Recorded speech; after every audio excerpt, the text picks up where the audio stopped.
Hey guys, welcome back to the channel. This is story about what if Naruto has 12 wings part 1. Before I start, please do support for more amazing content and comments for part 2. Do consider to subscribe my channel and share my video to your friends and check out the description as well. Let's start the video. It was early in the morning as many people in a suburban city of Ko were beginning their day. Many had happy or bad moods considering the morning since it was either going to good or bad. For one person, it was more dreadful than anything today since today was the first day of their new academy life. Walking along the sidewalk was a fairly tall, 5 feet 9 inches foot, fair-skinned 18-years-old teenage boy that had spiky blonde hair that had cheek-length bangs framing either side of his face with blue sapphire eyes. He wore an academy boy's uniform which consisted of a black blazer with white accents that was opened over a white, short-sleeved shirt, matching black pants, and brown dress shoes. The young teenage boy was Naruto Namikaze, the newest transfer student in Ko Academy.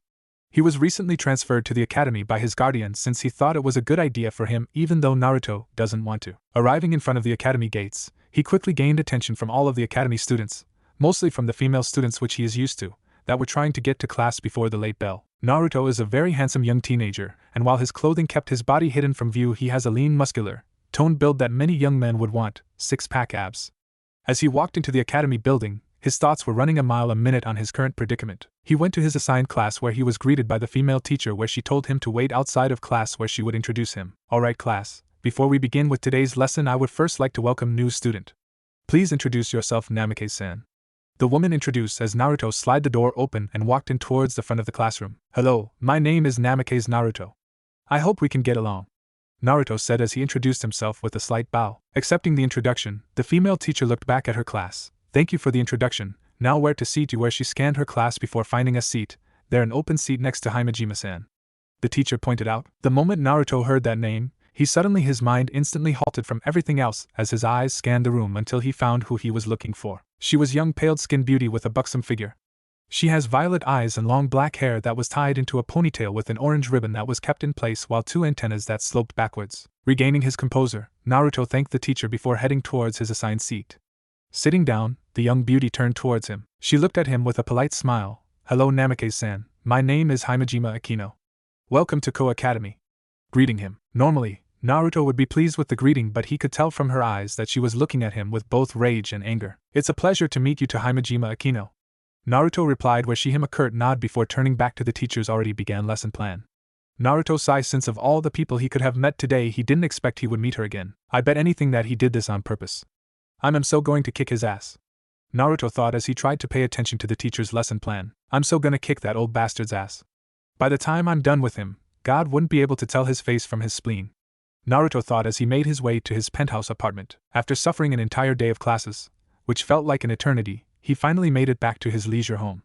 His time in the academy was interesting enough since he tried to avoid gaining attention, although it was impossible since all the girls in the school looked at him with mesmerizing or lustful looks. Even though he ignored most of the attention he gained, there were a few students that kept a careful eye on him. One was Rias Gremui, the heiress of the Gremui clan, who he heard from around the school was the academy's #1 beauty and Akino's best friend. With that in mind, there is no doubt that Rias was going to know about him from Akino. Entering his home, he dropped his backpack near the entrance where he went to the kitchen to get something to drink. As he got himself a soft drink, he could already sense that someone was in his living room, which he knew who it was. You have a lot of nerve coming here, old man, Naruto stated where he walked towards his living room to see his guest. The guest was man in his early 20s with black hair and gold bangs. He wore black pants and a dark purple shirt. Hey Gaki, how's the first day of school? The elder man smirked. Screw you, Uncle Azazel. Why the hell do I have to go to school? Demanded Naruto. Isn't it obvious? I sent you there so can have a social life. By going to school, you'll actually be able to have more of an active lifestyle instead of constantly training yourself. Azazel answered with a casual shrug that caused Naruto to get a tick mark on his head. Well, if you actually send me out on more missions like everyone else, then I wouldn't have that problem. Naruto shot back where Azazel just placed an uninterested face as he picked his ear with his pinky. Like I said, you need to socialize more. Besides, I can't let you do every mission we have. How else will the other gain any experience? The old man asked with a shrug. I can understand that part. But why did you put me into that school? Asked Naruto as he looked at his guardian intently. What?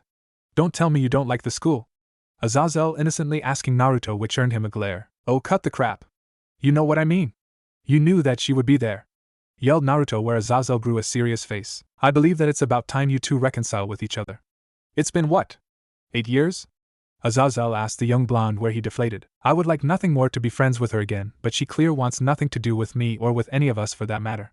Naruto stated, remembering the look that Akino gave him earlier. He suddenly felt a hand on his shoulder and saw his uncle offering a sympathetic look. I know how you feel.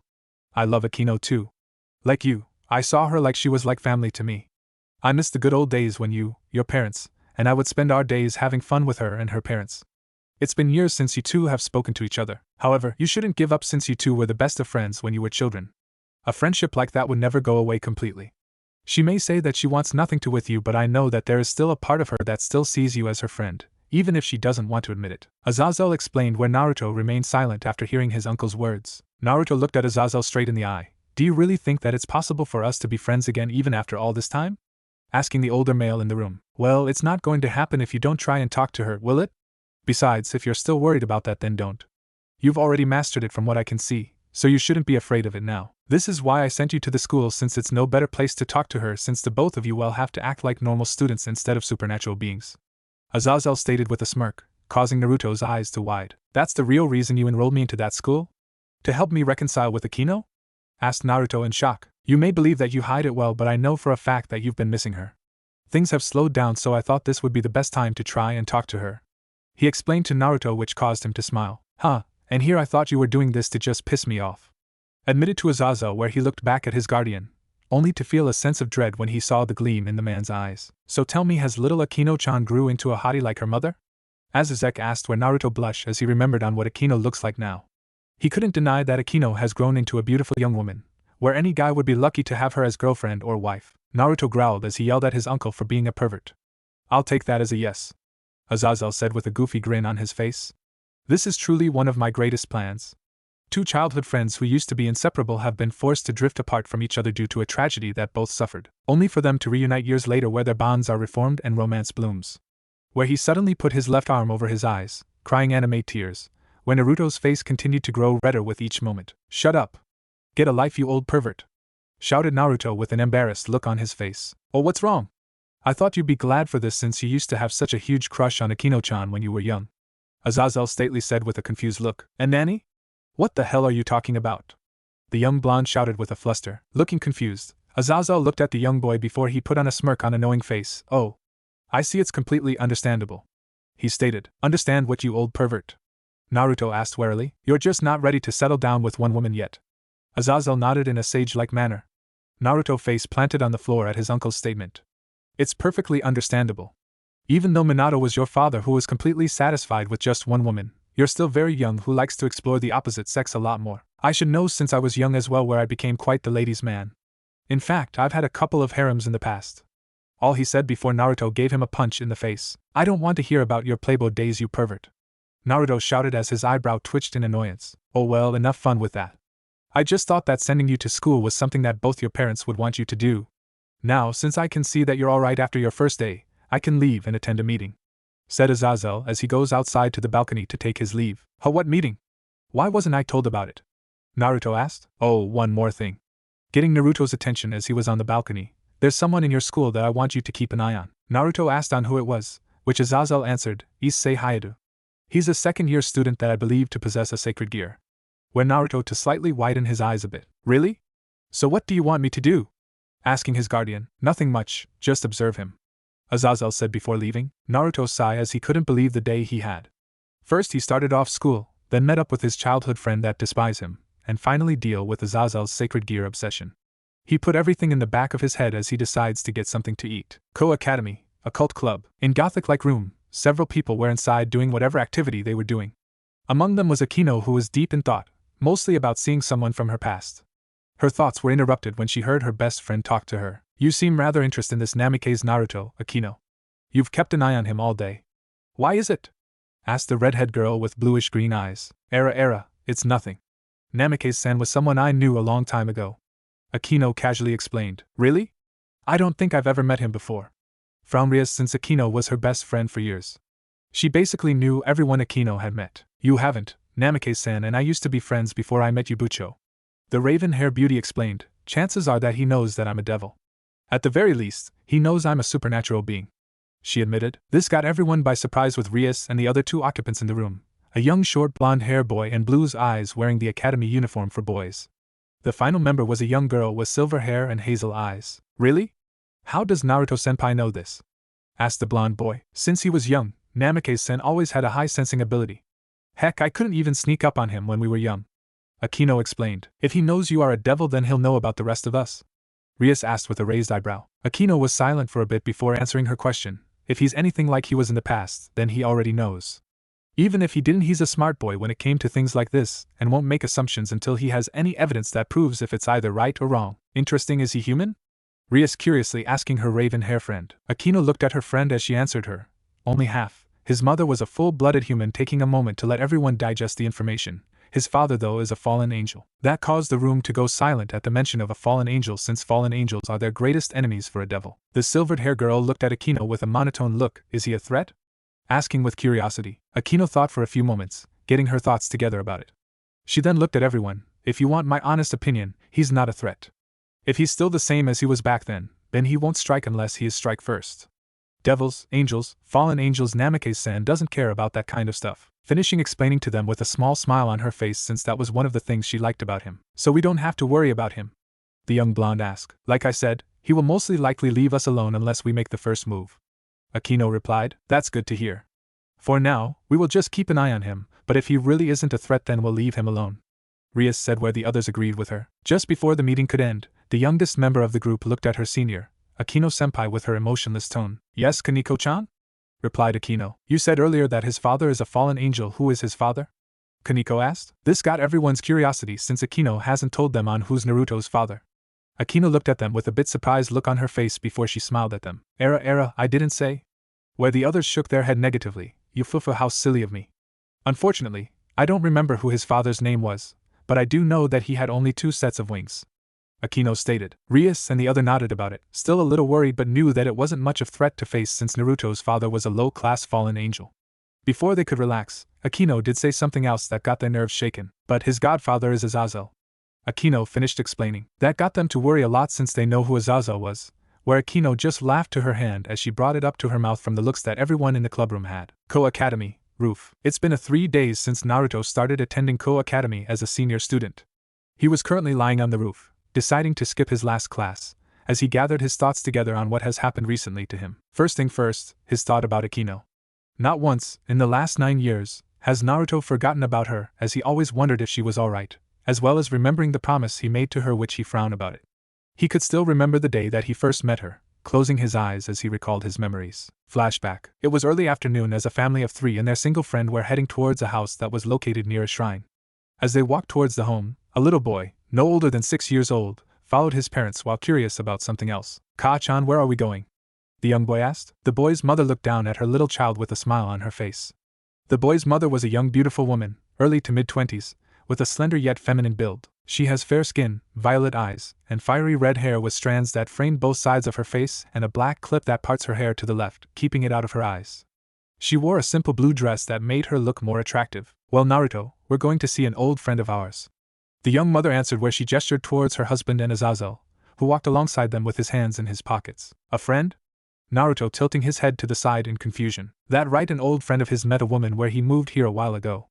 They actually have a daughter about your age, said Naruto's father, pointed at the other adult where he rubbed his chin thoughtfully before a grin made its way on his face. I wonder if this visited would turn in the beginning of what they call childhood romance. Don't you agree, Minato? Said the man. Minato chuckled innocently while his wife formed a tick mark on her head as she gave their friend a punch on his skull. Azazel, my baby is too young to be getting involved with any girl, she shouted in her motherly tone. Minato looked sympathetic at Azazel, where Azazel looked at Minato. You sure know how to pick them, huh? He remarked at him, where Minato said, yup, that's my kushina for you. Smiling sheepishly, Naruto just looked at Azazel in confusion before looking towards his parents. Ano, what's a childhood romance? Kushina playfully smiled at her little boy as she answered him. It's nothing, sweetie, don't concern yourself over it, before glaring back at the man who stood up with shaky legs while rubbing on the lump on his head. Azazel shook the painful feeling on his before running back towards the family. Come on already, let's hurry up and meet Barakil. I haven't seen that idiot's face in quite a while, ever since he settled down a bit.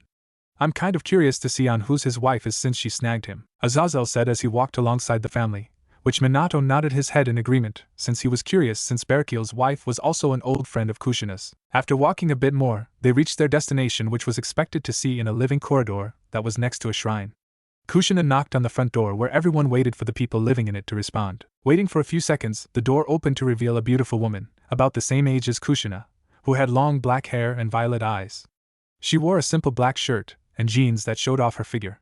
The woman smiled at knowing who the visitors are. "Kushina-chan. How nice to see you again," she said with a bright smile as she stepped close to her and gave her old friend a hug. "It's good to see you again, Shuri-chan," smiled Kushina as she returned the hug. Shuri then led them into the house where she looked into her home. "Betrayal-kun. They're here," she called out. Naruto looked at the lady since he has never met her before. He did know now that she was good friend with his mom if their smiles on their faces where anything is to go by. His attention turned to the heavy footsteps that were coming closer to them. When Naruto looked at who it was, his eyes widened in surprise. He was a middle-aged rough-looking man with black hair, matching beard and a muscular body. All in all, in Naruto's opinion, he was huge, easily the biggest guy he's ever met. The muscular man asked his wife, "Who is it, Shuri-chan?" before looking at who was in the front door. His face turned to a wide grin on his face. "Azazel, you old bastard. And you Minato, you pretty boy," Betrayal said happily as he grabbed both men into a bear hug. Naruto winced as he heard cracking and snapping sounds that came from both his father and Azazel's backs. "NNICE to SSECYYUAGNB," Betrayal said Minato as he struggled to breathe. "Babarakov Kyo, let us cough go," Azazel said through the sheer pain, and pain breathes as the muscular man let go where both men crumbled to the ground. "Oh, sorry about that." The larger man sheepishly apologized to them while scratching the back of his head. He then noticed the young blonde boy who was trembling a bit from seeing the larger man almost splitting his dad and uncle in two. "Who's the kid?" he asked as he pointed at Naruto. Azazel suddenly jumped back onto his feet as if nothing happened, with a grin on his face while Minato slowly struggled back on his feet. "Oh, that's right, this here is Minato and Kushina's boy, as well as my godson, Naruto. Go on, introduce yourself," Azazel said where Naruto looked at his father, who finally got back up and patted his son's shoulder to do so. "Hello, my name is Namake's Naruto," introducing himself with a light bow like his mother had taught him. Era, such a cute little boy, oh, and even though he has Kuchi's face, he definitely looks like Minato," Shuri said as she pinches Naruto's cheeks, which caused him to whine about it. "Yup, just like his dad, he'll be a real lady killer," Azazel added as he shrugged towards Minato, who chuckled innocently about the comment. "What about you? I've heard that you have a child of your own," Kushina asked as they moved towards the living room. The adults sat down on the couches while Naruto's attention went towards a nearby fish tank that was there where he suddenly was entranced from it for some reason from the serene viewing. Shuri smiled brightly at the mention of her child before cupping her hands together. She then shouted out all around the house, "Akino-chan. Can you come down here for a second?" Pretty soon the adults heard the sounds of a small footprints coming closer to them until they saw a young girl, about Naruto's age, entering the living room. "Yes, mommy?" asked little Akino, as she looked curiously at her mother. Akino was a cute little girl wearing a simple white dress. Akino looked just like her mother, long black hair, violet eyes. Her hair was tied in a ponytail that was held by a purple ribbon. She looked around as she was curiously wondered on who the three adults her parents were talking to. Shuri pointed the adults. "Akino-chan, I want you to meet our guests. This is Namake's Uzumaki Kushina and her husband Minato. The one next to them is both your father and Minato's friend, Azazel." Where the three waved towards the little girl where their names were called out. Acting on how her mother taught her, Akino politely smiled before bowing at them. "Hello, my name is Himejima Akino.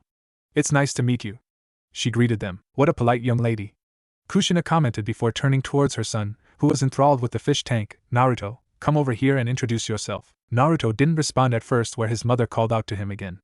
Naruto just looked mesmerized. Hercules' Song of Faith. Naruto was so mesmerized that he couldn't hear his mother's voice. Instead he heard a beautiful and gentle voice, whose song had surrounded him. Before he could do anything, he heard an elder man's voice. "From the earth comes a promised new life, from the winds our souls are passed, from fire darkness is turned into light, from the death of a pure divine a hero is born to take his place." And OSD. His was suddenly shaken out of his thoughts when Kushina came to her son where she nudged him a bit. Naruto blinked a bit before coming back to reality. He looked at his mother where he asked on what's up. Kushina looked a little surprised on the fact that Naruto was completely out of reality. She put that in the back of her mind as he told him to greet himself to Akino. Deciding to introduce himself like his mother instructed him to, he went towards the little girl without actually looking at her since his mind went on what heard just now. He bowed politely in front of Akino. "Hello, my name is Namake's Naruto. It's nice to meet you." Naruto introduced himself before looking at her. When he saw her for the first time, he was completely caught off guard. He admitted to himself that she was a cute girl where he innocently looked at his mother. Ka-san, is she an angel, or something? Akino blushed a bit since Naruto just called her an angel, which was half true in a way. She just looked down as she took quick glances at Naruto since he called her an angel. The adults talked to each other about the comment that Naruto made to Akino, where Betrayal didn't seem too happy about it while his wife just smiled about it. As the adults talked, Naruto looked back at Akino, who just innocently looked at him. It was kind of awkward for him since Akino didn't stop staring at him. What is it? Why are you looking at me like that? Naruto finally asked. You called me an angel, she quietly said. Yeah, so Naruto simply replied. No has ever called me that, where Akino raised her hand and touched Naruto's cheek where he blushed at the smooth touch she gave him. Kushina and Shuri looked at the scene where squealed at the cute sight. Azazel smirked while Minato smiled at the innocent scene. They both turned towards their friend where they both were confused on why Betrayal was frozen in place at seeing the children acting like that. In horror, Betrayal asked with his body trembling, what is going on? Azazel decided to have some fun at seeing his friend's reaction. Well, from my point of view it looks like your daughter has fallen for Minato's little boy's charms. I guess I was right, he's going to be a serious lady killer just like his father. You should be proud, Minato, Azazel said. Minato looked at Azazel, deadpanned. Azazel, you shouldn't tease Betrayal like that. Besides, they're just children, it's alright if they're like this, but you can't deny that he'll be a lady killer just like you, Azazel remarked. Minato only sighed since Azazel was right. He was a lady killer since he attracted so many women, even though he didn't show any interest in them until he found Kushina. Betrayal was far from happy. Even though Minato was right about children acting this affection since they were just innocent, he still grew into rage as he stood on his feet and pointed at Naruto. How dare you woo my daughter, you no good bastard. Wait till I get my hands on Wyack, he said before being interrupted by a feeling of unimaginable pain in his groin. He looked down to see a foot had driven itself into his family jewels. He looked up to see the culprit, and saw the foot belonged to an angry Kushina. Did you just call my baby a no-good bastard? Kushina snarled, as her hair started to wave around like fire into the air. Now, Kushina may be human, but that didn't stop Betrayal from trembling in fear. No matter what kind of species you were, nothing is more terrifying than an angry woman. It's even double considering if they were a mother to boot. Minato was going to try and calm his wife down but was stopped when Azazel grabbed his shoulder and shook his head no, where he then offered Minato some popcorn from the bowl that appeared out of nowhere. Minato sighed as he decided to join Azazel and watch the show. Shuri's eyes gained a mischievous gleam as a sadistic smile grew on her face as she prepared to enjoy the show. Naruto and Akino just looked in confusion at what was happening with the adults. Naruto shrugged at it where he then turned to Akino with a smile on his face. Hey Akino-chan, do you want to play a game or something? He asked where she blinked a few times as she smiled brightly at him. Hi! Let's go play outside, she answered as she grabbed his hand and led him to the backyard. End flashback. Naruto's eyes slowly opened up as he sat back up. He smiled as he remembered the day he met Akino. He knew that even though Azazel teased him, he was right about one thing. He still has feelings for Akino. His thoughts were interrupted as his attention caught the noise of some giggling sounds. He decided to look, where he saw 3 male students looking through a window. He sighed as he heard the perverted giggling and could hear the lecherous noises. Really? This guy supposed to have a sacred gear? Naruto thought. Issei Haidu, from what he heard about the guy, the only word that kept on turning up was pervert. He agreed with them since the kid continued to peeking in the girls' changing room or something. His mother had taught him to respect women, which he followed through. Deciding to teach them a lesson, he picked up the water bottle he had with him and directly poured its contents on the 3 perverts. God, what the hell? Issei shouted when the water soaked him. And Nanny, who did this? Said one of his friends. It wasn't that long, since all 3 complained loud enough for the girls to hear them and exited the room where they spotted the perverts. Naruto moved away from the roof as he laid back down as he listened to the girls' fury and the painful screams of the 3 boys that were going on. His thoughts turned to Azazel since he asked him to watch over Issei because of the sacred gear he has. His thoughts stopped when he heard the door to the roof open. He looked towards the person to see that it was Akino. Nervously looking at her, he awkwardly greeted her. Oh hey Akino-chan. Era, to call me with such an affectionate manner. How bold of you, Fufu. Akino said with a demure giggle as she covered her mouth with her hand. Right, so how have you been? He asked uncomfortably. Akino took a moment to think as she tapped her chin with her finger before answering him. I've been good. I'm sure you're aware that the Gremry clan has taken me in when I had nowhere to go after my mother died. She answered him with a pleasant smile, but Naruto could hear the bitter tone in her voice. Yeah, I heard about that.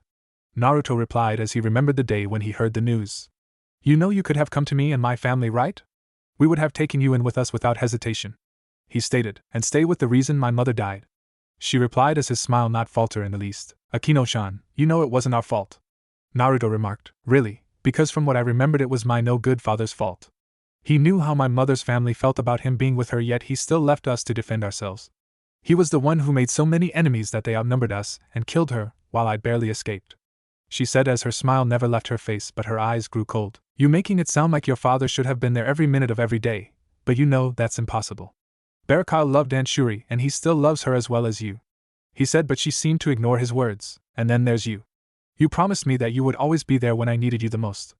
And like any naive child, I actually believed you. Tell me, Namikaze-san, where were you when I needed you the most?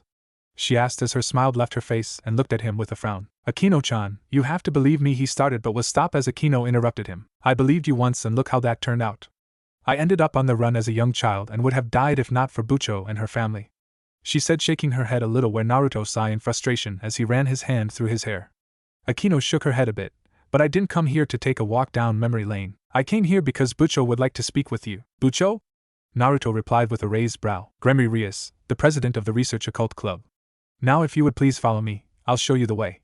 Without waiting for an answer, she turned around and began walking away. As she was leaving, Naruto told her, if she wants to meet with me, then tell her to meet me at the closest mall plaza located near the school by herself today. Where he just let her walk away as he turned back to the scenery. Akino turned back to argue about it but saw that he was gone. She looked around where she couldn't find him, where she then decided to go and tell Rias about what he said. Later, Naruto, wearing his academy uniform, was sitting outside of a cafe restaurant that was located in the plaza mall. He sat on one of the tables where he had a cup of iced coffee.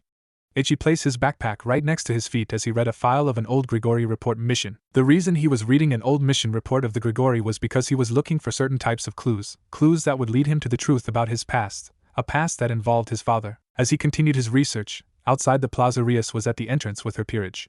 She only came here because of the situation with Naruto, since he is a fallen angel, which required her attention. To make things more intense was the fact that Rias was irritated by how Naruto ignored her invitation to meet with each other here instead of her clubroom. Part of her mind could understand since she would too, but on the other hand it could be also a trap in a way. Before coming here, Rias had already planned out on how to proceed when talking to Naruto. She would go and confront Naruto with Akino by her side, since Akino has a history with Naruto which can turn things into her favor if she played it right. Kiba and Kaneko will stay hidden, yet keep an eye on the situation where they could go and defend their king while have a good way to take care of Naruto. Rias and Akino went in where they began their search on where Naruto was at. Kiba and Kaneko soon followed, but at different locations to keep things low-key. As all four walk in, Naruto can already sense Akino's life force where he can barely sense three more others. He guessed that Rias must have thought that this could be a trap. He sighed before he was hit by inspiration where he smirked. Alright, since you didn't follow my suggestion, then I make you follow it.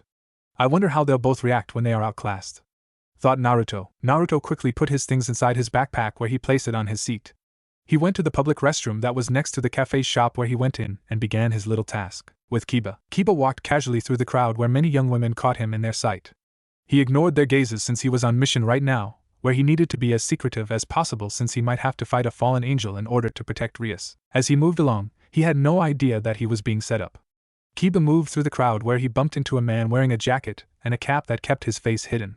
The hidden man apologized to him where he did the same. It didn't take long before a sudden shout behind Kiba alerted everyone. Kiba looked back to see a couple of young women whose blouses were undone by several thin strips of string. He looked to see several of them led to where he was, which he looked around himself. He found that all of them were connected to him by his pants on his right side where he grabbed it by his hand. Before he can think about it, he heard all the young ladies shout out, "You pervert!" Looking dumbfounded, he looked at the strings in his hand and at the young women who looked at him with both disbelief and rage. It was then a sense of dread washed over Kiba as a few of the young ladies' boyfriends came up to him where he looked a bit panicky. Kiba would have tried to settle this peacefully, but then felt a hand behind him where a security guard was standing next to him. "Alright kid, come with me. I was given a report that a young pretty boy with bleached blonde hair was acting perverted around here. You're going to have to explain yourself at the detention center," said the guard. Kiba looked surprised and nervous since he was now being accused of not only disturbing the peace, but also being called a pervert. With Kaneko carefully weaving around the plaza, the young petite girl moved along in order to catch up with her king and queen. As she moved along, she got closer to a bakery where they were handing out samples. Deciding to have a bite, she took a few samples before continuing with her search. As she ate the samples, she was starting to feel drowsy and unbalanced. She ignored it as she continued to move forward. It wasn't until a few minutes later that she started to feel heated up for some reason to the point where she just had to sit down. She found a bench nearby where she sat down in order to get herself back on track. Unfortunately, the only thing it did for her was give her a comfortable place to take a nap. Plaza Cafe. Naruto came out of the restroom where he went back to his seat as he waited for Rias to arrive with Akino. He didn't have to wait for long since he can suddenly feel their gazes on him. Rias and Akino walked around a bit, wondering if Naruto just led them on some goose chase where Akino spotted him sitting outside a cafe shop. She informed Naruto where she focused on his surroundings. All around him, there wasn't any barrier or spell of any kind. The people walking around, near him, were just regular humans. Observing the scenery, Rias can see that Naruto indeed came alone, where Akino also confirmed it. Both walked towards him while keeping their guard since they were still making contact with the fallen angel. Once they reached him, Naruto spoke up without turning his head around. So, you finally came, Gremory-san, although you didn't come here by yourself. Plainly stated. Yes, well, I thought that it might be good company if I brought along someone else since many students from school come here. If I came here and sit next to you alone, they might think that we're in a relationship or something? Rias explained. You're probably right, although that doesn't inspire much confidence in me. After all, you request my presence. And although I would normally respond to it, I don't intend to walk into a lion's den to do it. So I thought we could meet here in somewhere neutral in order to gain some trust. But it seems my trust has been unpaid. Naruto stated. Rias narrowed her eyes since he kind of insulted her since he came here by himself in order to show trust, while she came here with her peerage instead of coming here by herself. She regained her composure. True, but considering that Akino was once an acquaintance of yours, I thought it would be nice for her to talk to you. Isn't that right, Akino? Rias remarked. Hi, Bucho, smiled Akino while playing along with Rias's play. I see. Well, I guess it's a good thing that I took care of your other two players out of the game then. Naruto stated. Rias and Akino wondered on what he meant, where they then heard the public announcement speaker. Well, friends of Udokiba, please come to the detention center. Well, friends of Udokiba, please come to the detention center. Rias and Akino were now worried on what happened to Kiba before they heard a slight bang on the table. They looked to see Naruto, lazily placing his head on his right hand that was lying on the table, while using his left hand to tap the table with a small vial that had a clear liquid in it. I believe you should go and attend to that girl that is sleeping somewhere, and to take this with you since it's the only thing that would wake her up, since the thing she ate would keep her asleep for the next 2 days. Naruto simply explained. It was then that Rias figured out on what had happened.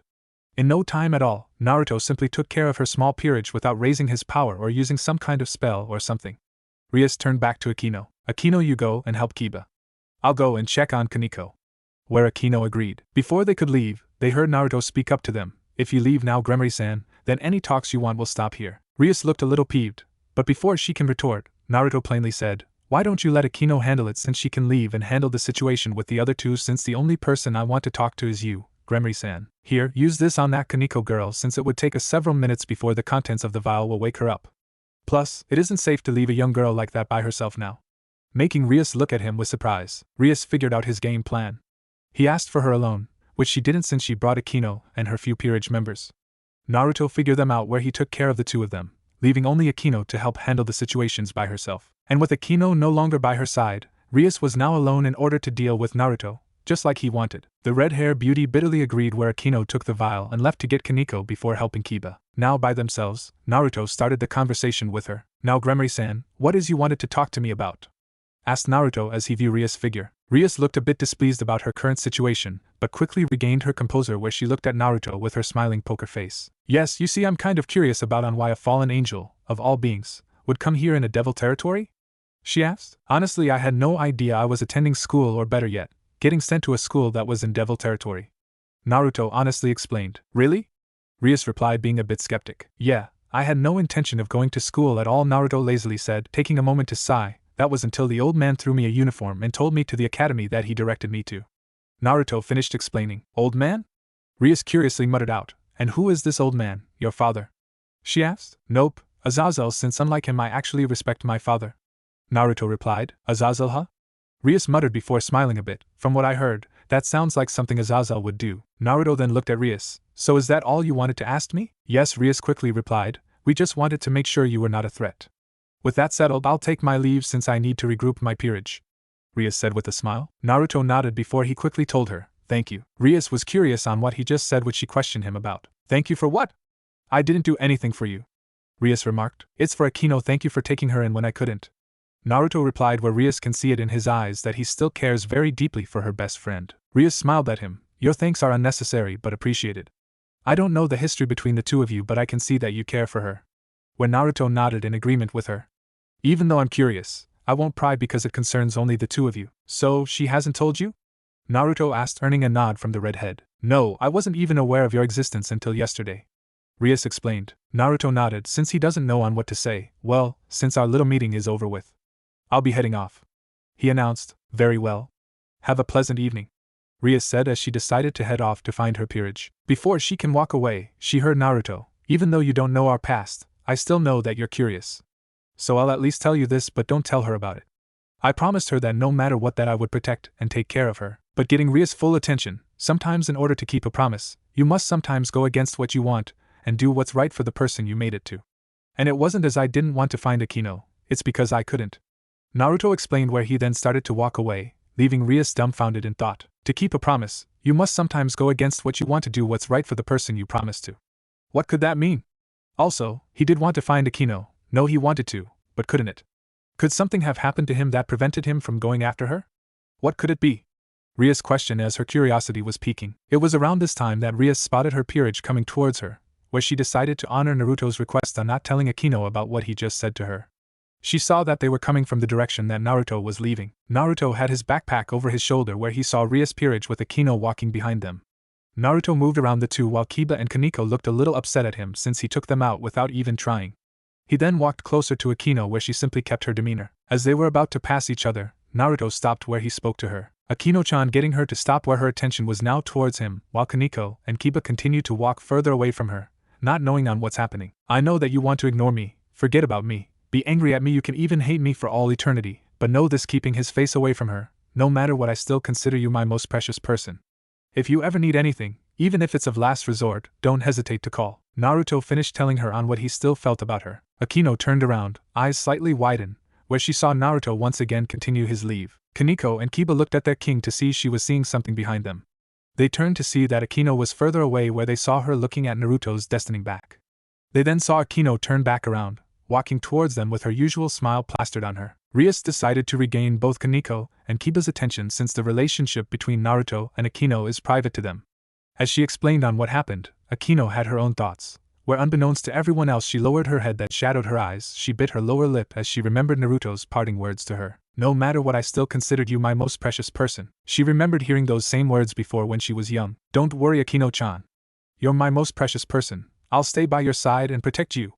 That's a promise of a lifetime. I never go by on my word. Hearing those words from so many years ago, Akino truly believed them. Of course, when the time came, those words came along with the questions. Where was he when her mother died? Where was he when she was all alone with nowhere to go?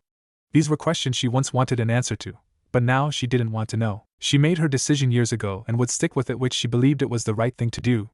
But the pain that her heart was now giving her made her bring a new question. Why did it hurt to see him walk away from her? Night. In an abandoned church lied Naruto on top of the roof. As he laid on the roof, looking out on the moonlit skies, his thoughts turned to the conversation he had with Rias.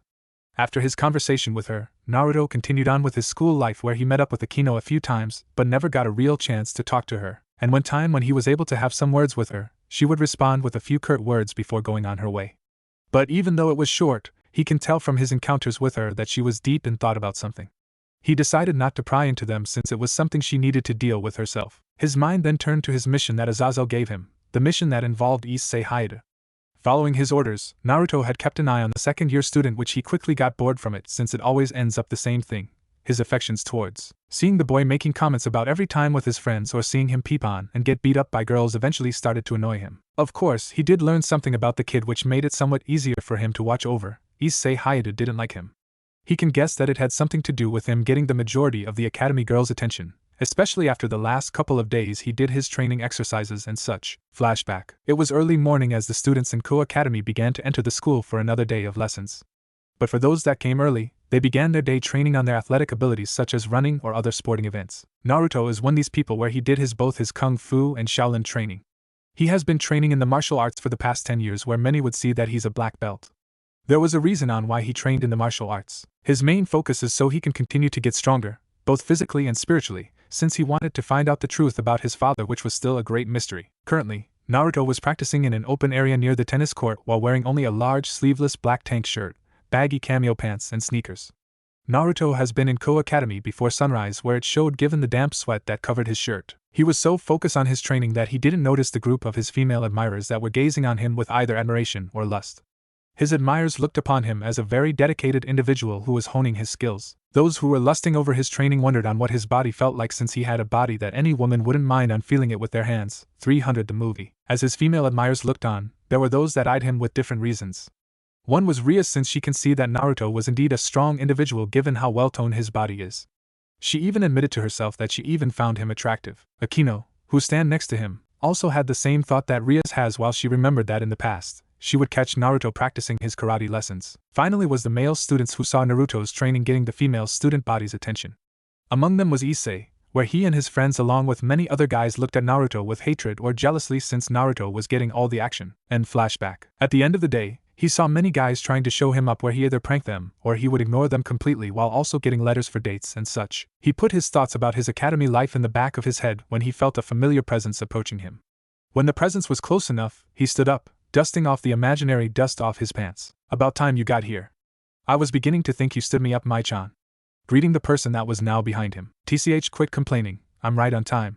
It's your own fault that you decided to get here earlier than needed, said a feminine voice. Naruto turned to acknowledge his companion/friend. Mai is an attractive, medium-tall, young woman who was a year younger than him. She had honey-color eyes and long brown hair with long bangs that framed the sides of her face, tied up in a thick, long ponytail which flowed down to her lower back. She wore a tight pink/violet belly top and skinny capri jeans that showed off her buxom figure. 95/57/90. We have an official assignment so you can at least pretend to care? Mai said while rolling her eyes. Don't start with me. I'd been itching to go as much as you are, maybe more. I've only been in school for a week and it feels like it's been years. Naruto complained, which caused Mai to smirk. Oh, that's right, I nearly forgot. I must admit I almost died of laughter at the idea of you sitting around in a classroom doing schoolwork, she said in a mocking tone as she watched Naruto's eyebrow twitch. Sighing a bit, Naruto looked at his companion. Can we not talk about it? So, what's our assignment? He asked. You mean you were assigned a mission by that pervert, and you don't even know what it is? Mai deadpanned. Don't look at me like that. That old slouch just told me to be up here at this exact time and I would get a mission. Naruto explained with a shrug. Mai just shook her head and sighed, where she wondered the dynamics between godfather and godson were a bit too much for her to understand, though she admitted to herself it's amusing at times. She reached into her pocket and pulled out an envelope that she handed to Naruto. Here, Azazel-sama taught me to give this to you before the mission started. It must contain the details, she explained to him. Naruto opened the envelope, pulled out the letter, then began to read it. Hey brat, I know by now that you must be getting a bit anxious since starting in the academy. So I thought I would give you a simple mission to relieve some of that. Now don't worry about school. I have already handed a letter to the faculty saying that you'll be gone for a few days. If anyone asks, just tell them that you left town to take care of a sick relative. Now, the mission, as I said, is simple for you. We have just found out that someone in our ranks has betrayed us. Mizuki has just run off with classified information about the Grigori. He hopes to offer this to the angels in order to get back into God's good grace. I want you and Mai to locate and eliminate him. Good luck. So, we've got a traitor, huh? Mizuki? I met him a few times, but I never thought he would have the balls to pull something off like this, Naruto commented as he pocketed the letter. I don't think anyone did, but that doesn't change the fact that he is now our target. Mai added. Guess we better get started, Naruto stated as 2 pairs of black wings sprouted from his back. Let's go. Mai nodded as 2 sets of wings sprouted from her own back, but they were a bit different from Naruto. Her wings were devil wings that, in certain areas, were covered in black feathers. Mai was an oddity in the Grigori group since, like Naruto, she was only half fallen angel, but unlike him, she was half devil from her mother's side. Her father is one of the high-rank commanders in the Grigori group. In fact, her father is second in command. Her father, Shemhazai, is a fallen angel with 10 wings, who was also good friends with Naruto's father, Minato. So, how's Uncle Hazai? Naruto asked as they headed off to complete their mission. He's good, though he still hates it when you call him that, Mai replied, which caused Naruto to grin mischievously. I know, that's why I call him that, he stated, causing Mai to roll her eyes but smiled a bit. So, why don't you tell me about your time in K? She asked. That caused Naruto to groan in annoyance but relented. Grigori base, Azazel's office. Currently sitting in his desk, Azazel is reading through some files. After learning about Mizuki's betrayal, he was doing a background check on almost every fallen angel that he contacted in to make sure he didn't have any accomplices. As he typed away on his computer, he heard someone knock on the door. Come in, he called out, not even looking up from his screen. The door opened and closed after the person entered, where footsteps could be heard as they moved closer to Azazel's desk. He finally looked up as he heard the footsteps stop, where he smiled on who it was. Standing before him was a young woman with long black hair that fell to her hips and dark violet eyes. Her outfit was very interesting, to say the least. Her outfit consisted of black strap-like objects, resembling leather, around and under her, a thong-like piece held around her hips by 3 thin straps, gloves that ran right up her arms with small lengths of chains hanging from them, shoulder guard-like objects on her shoulders with 3 large spikes sprouting from her right shoulder, and black thigh-high heels boots. You wanted to see me, Azazel-sama? She asked. Yes, I did, Rainier. I have a mission for you. Azazel started, causing the now identified Rainier to perk up, which didn't surprise him. Azazel knows that Rainier was one of the most dedicated members of Grigori. She was dedicated on proving herself to everyone and advanced through the rankings of the fallen angels. What is it, Azazel-sama? Asked politely. I'm sure you are aware that my godson's sudden absence, he said, causing Rainier to raise a brow. I guess a better way to describe it is that he's on an undercover mission. I had him attend high school as an ordinary senior student so he could observe a human student named Issei. I have reason to believe that this boy is in possession of a sacred gear, a powerful one at that. But we haven't been able to confirm it yet. He explained. I see. Is this human sacred gear a threat to us? I can't really think of any other reason that you would send your godson to school unless he was one. Rainier questioned. Not necessary, but if left unchecked then it could become a threat to all three factions, not just the fallen angels. As for sending my godson in away? Well, I thought it would be pretty amusing to see him struggle through school, even though I doubt it, he admitted with a bit of a smirk, while thinking about Naruto's inheriting his father's intelligence. Rainier had to bite her lower lip in order to hold the chuckle that wanted to escape. She wanted to remain professional in front of her leader, but the idea of Naruto being stuck in a school was amusing. I see, but I don't see where I come into this. Rainier wondered. I'm sure you've heard about Mizuki's defection, right? He asked, earning a nod from his guests. I have sent my godson to track and eliminate him. While he's away, I want you to take his place and observe Issei. I see. Rainier mumbled a bit. While she didn't hate school as much as Naruto, she couldn't deny that this was boring.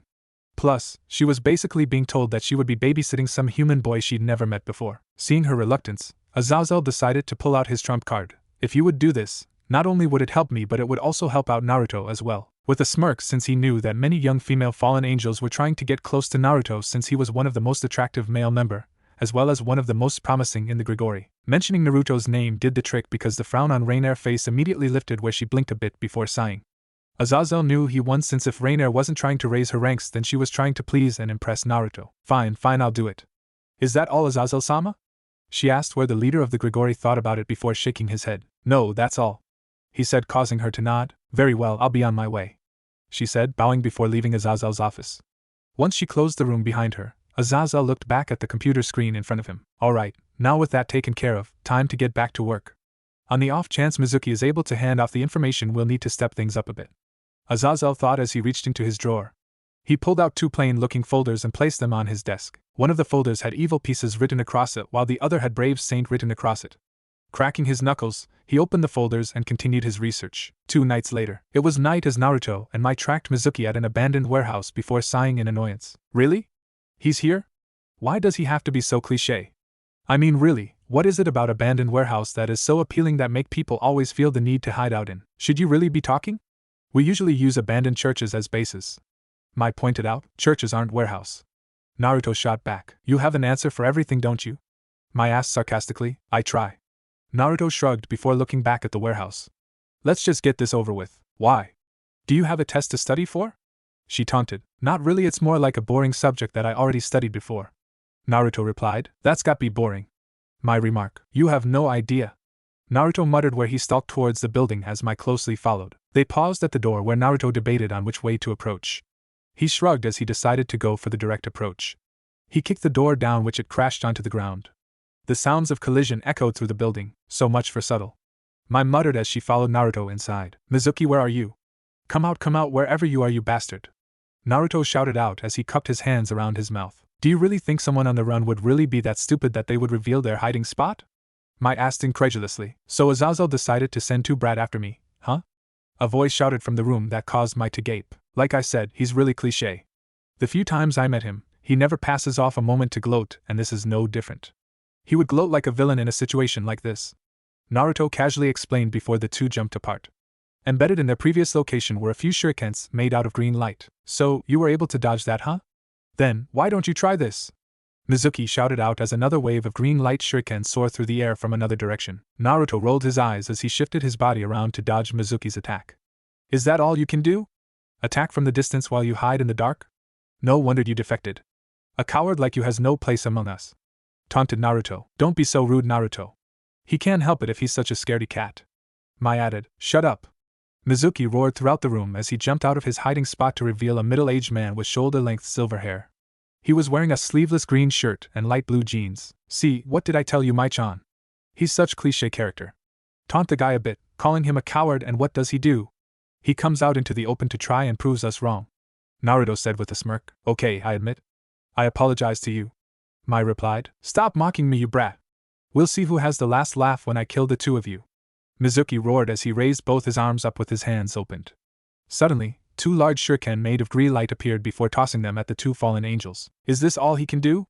Mai asked, looking bored as she sidestepped out of the way while Naruto caught the other shuriken with his bare hand, shocking Mizuki. Taking the opportunity, Mai created a spear of white light where, without hesitation, she threw it at Mizuki where he screamed in pain as it pierced his leg and kept going until it stabbed the ground, pinning him in place. Why on earth did Azazel-sama think it would take the both of us to take him down? Mai wondered out loud. I don't know and I don't care. Let's just end this, Naruto said as he raised his hand, that had the caught green shuriken where he sent it back at Mizuki, sticking it on his head where he dropped dead. That was easy, Mai commented as she created another ball of light before throwing it at Mizuki's remains, incinerating it to ashes. Yash, mission completed, Naruto said after checking to make sure nothing of Mizuki remained. Then I guess the only thing left is to return to base and report to Azazel-sama, Mai said, earning a groan of annoyance from Naruto. Do we have to now? Let's just find a place to stay for the night and report in the morning? It's late, Naruto whined. Absolutely not.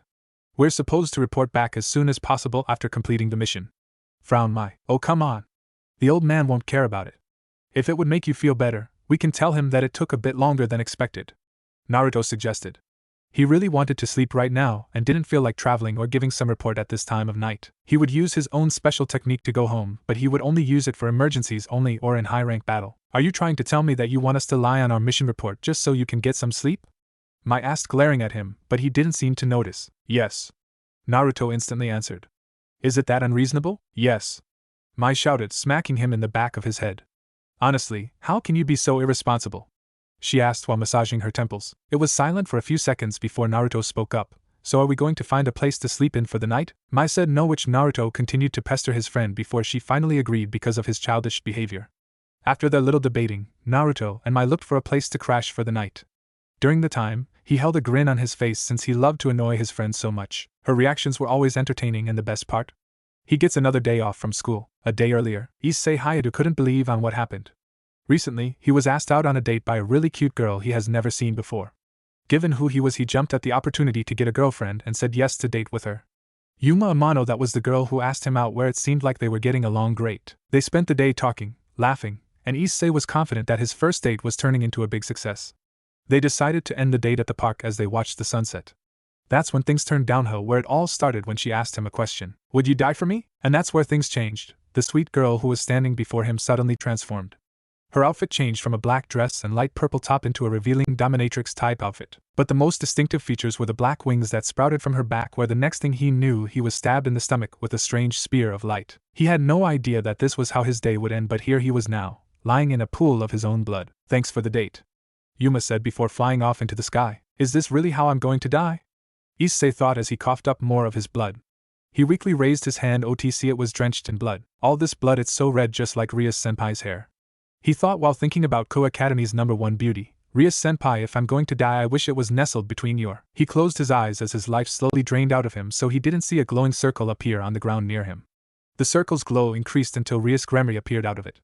She looked around and frowned when she saw that Issei was almost at death's door. It looked like he still had a bit of life in him, but wouldn't last long before he succumbed to his injuries. So the fallen angel was able to get to you, Ria said sadly.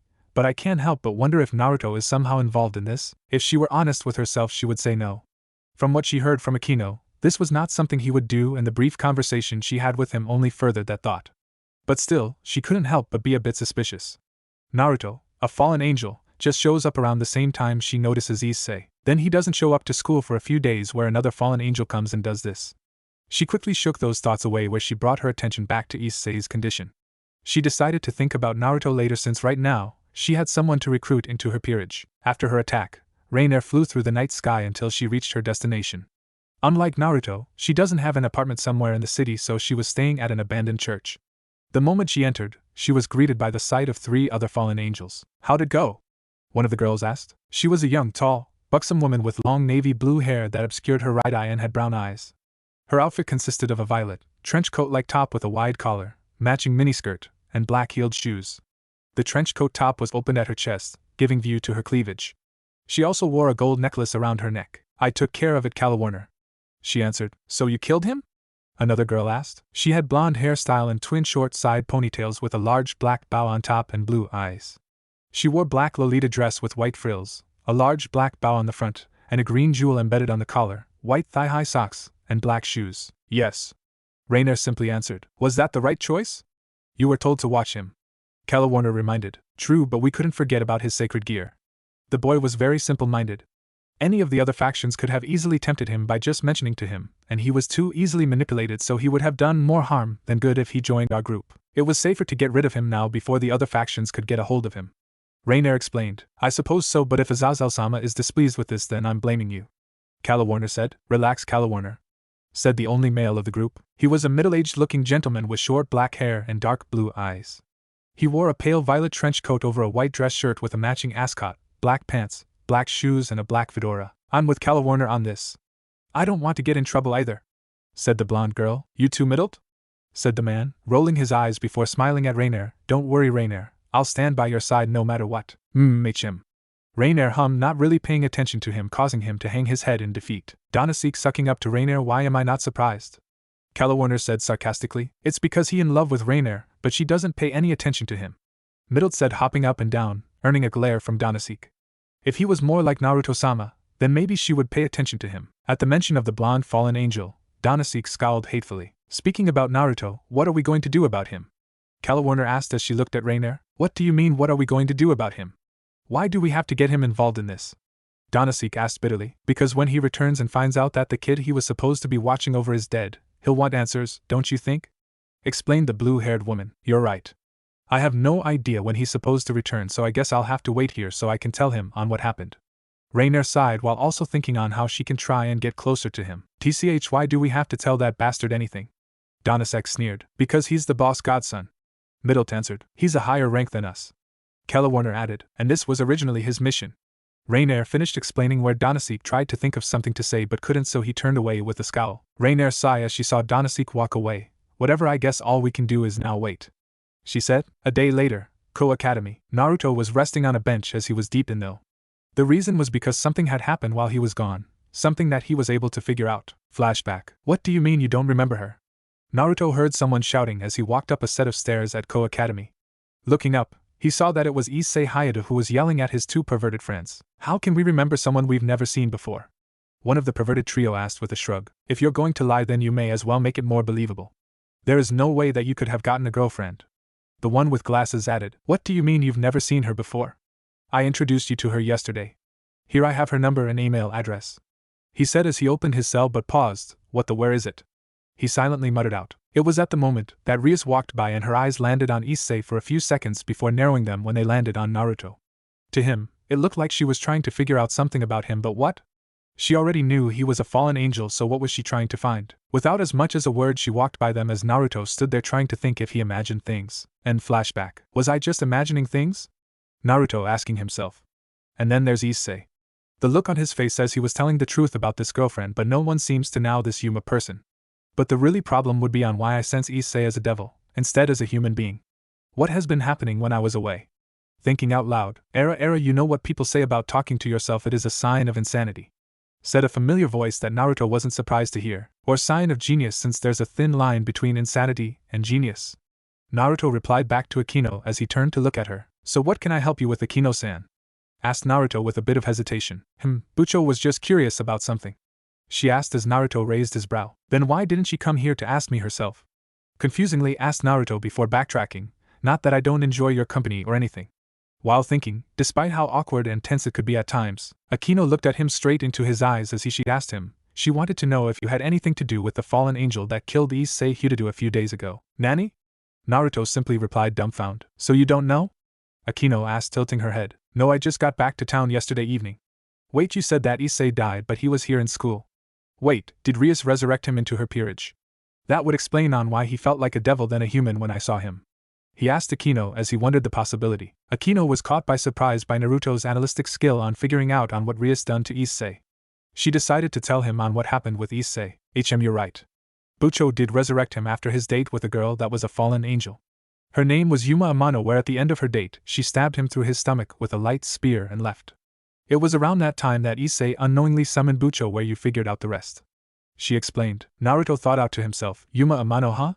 That probably a fake name since I don't anyone by that name. Era, it seems that you really weren't involved with Issei's death, Akino commented. Since Issei was now part of Rias' peerage, there wasn't any point for him to hold back the information he knows about him, where he decided to tell Akino. Alright, since this is all out in the open, I'll be honest with you. Azazel had a feeling that Issei has a very powerful sacred gear and wanted me to keep an eye on him. He believed that he could have been a danger to him and everyone around him, including the three factions if he wasn't left alone. Naruto explained, causing Akino to nod. I see, well, that was what Bucho wanted to know, so I will see you tomorrow at school, Namikaze-san. Akino said as a magic circle appeared beneath her feet where she disappeared before Naruto could say a word to her. Yes, Ya later muttered to himself. Even if she was forced because of Ria's order, we're at least talking to each other. He closed his eyes where he decided to investigate about what he just learned. He decided to go and find the fallen angel that caused this little stir-up. Chances are, I'll find the person over the nearest abandoned church. If not, fine, then I'll have to look all over the darkest parts of town, Naruto said to him as he stood up and stretched out his wings before taking flight. ORC, Occult Research Club room. Rias was sitting in her chair as she looked over some information that were laid down on her desk. With her, Kaneko was sitting on one of the two sofas in front of her, eating some cake. As Rias continued to investigate on why there are more fallen angels in the city, she suddenly saw a magical circle appear in front of her before Akino stepped out of it. Akino, so did you talk to Naruto-san? Was he involved with Issei's attack? Rias asked. Well, Bucho, it appears that Naruto-san wasn't involved with it since he had very strict orders on not attacking Issei, just to observe him. Akino told her king. Really? Just to observe? Questioned Rias. Hi, it appeared that Azazel was worried that Issei has a very powerful sacred gear. One that would have been dangerous to the three factions if it were left alone. Akino replied. I see, since Naruto was there to just observe, he probably would have left him alone and only interfered if any other of the three factions or some other group tried to persuade him with something. Rias commented to herself. So with that situation with Naruto-san settled, what's your next move, Bucho? Akino asked. Well, we are going to have to introduce our newest member to our group tomorrow, Akino. Rias replied with a smile where the raven-haired woman nodded. The business with Naruto settled with, Akino had mixed feelings that she tried her best to keep hidden from her king. One was that she hoped that Naruto would leave Ko since she doesn't want to see him ever again, while another hoped that Naruto would stay close by even if she despised him. She just couldn't make up her mind on why she still cared for him even though he wasn't there when her mother was killed or when she was left alone. Night. Next day, Naruto is flying freely in the moonlit sky as he headed towards the closest abandoned church. He would have investigated the problem yesterday evening, but he was forced to hold it off since he had to do some studying for a test earlier in the day. With him being freed from studying, he went out when the sun completely set where he flew towards his destination. Upon finding the abandoned church, he let out his senses where he sensed the presence of three low-class fallen angels. He gently landed in the front of the church building where he then pushed the doors open to get inside. Upon entering, he found the church was the same as other abandoned churches, torn up, left uncared for and such. He walked through the corridor, as the moonlight that came through the open windows gave the place a somewhat ominous atmosphere. Personally, he didn't care since he found the setting useless, especially since he's been scared by something even worse than this abandoned church, or any type of fear factor that came at him, his mother's rage and punishments. Walking up towards the altar, he stood there for a bit before he shouted out to the once sacred building, All right. Enough hide and seek. Come out now. I know that you're all here. It didn't take long where three figures suddenly fell from the ceiling and landed around him. Welcome, Naruto-sama, Reina said as she bowed on one knee in front of him, the same with Middle.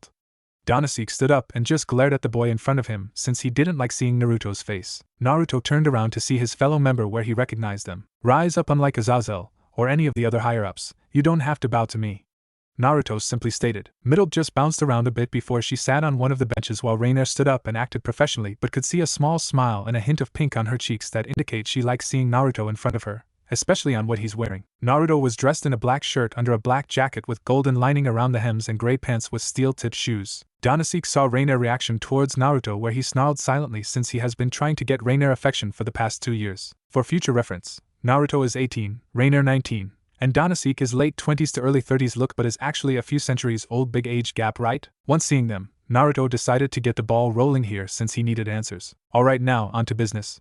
Alright then, by seeing you three here I can only guess that you would be the one to answer my question, Rainier, given that you're the only one to be able to do what I've heard from where Rainier looked focused on answering whatever question Naruto had for her. She paid close attention as he once again talked to her. Did you kill a young teenager named Issei Hayata that went to Ko Academy a couple of days ago? Rainier gathered her thoughts as she answered yes, as she explained on how she did it.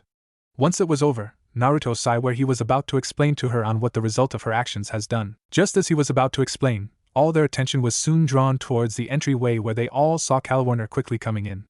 She immediately walked around where she found some damaged red sheets, and used them as robes before running up to her comrades. Rainier, the boy that you killed is back but now he's a devil, she stated. This got Rainier and the others a bit surprised where Naruto didn't seem to be surprised.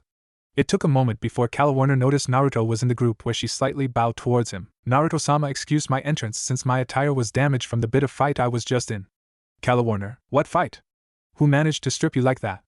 Naruto ordered. It was from that boy that Rainer killed a few days ago. But now he is back as a devil where he can now summon his sacred gear.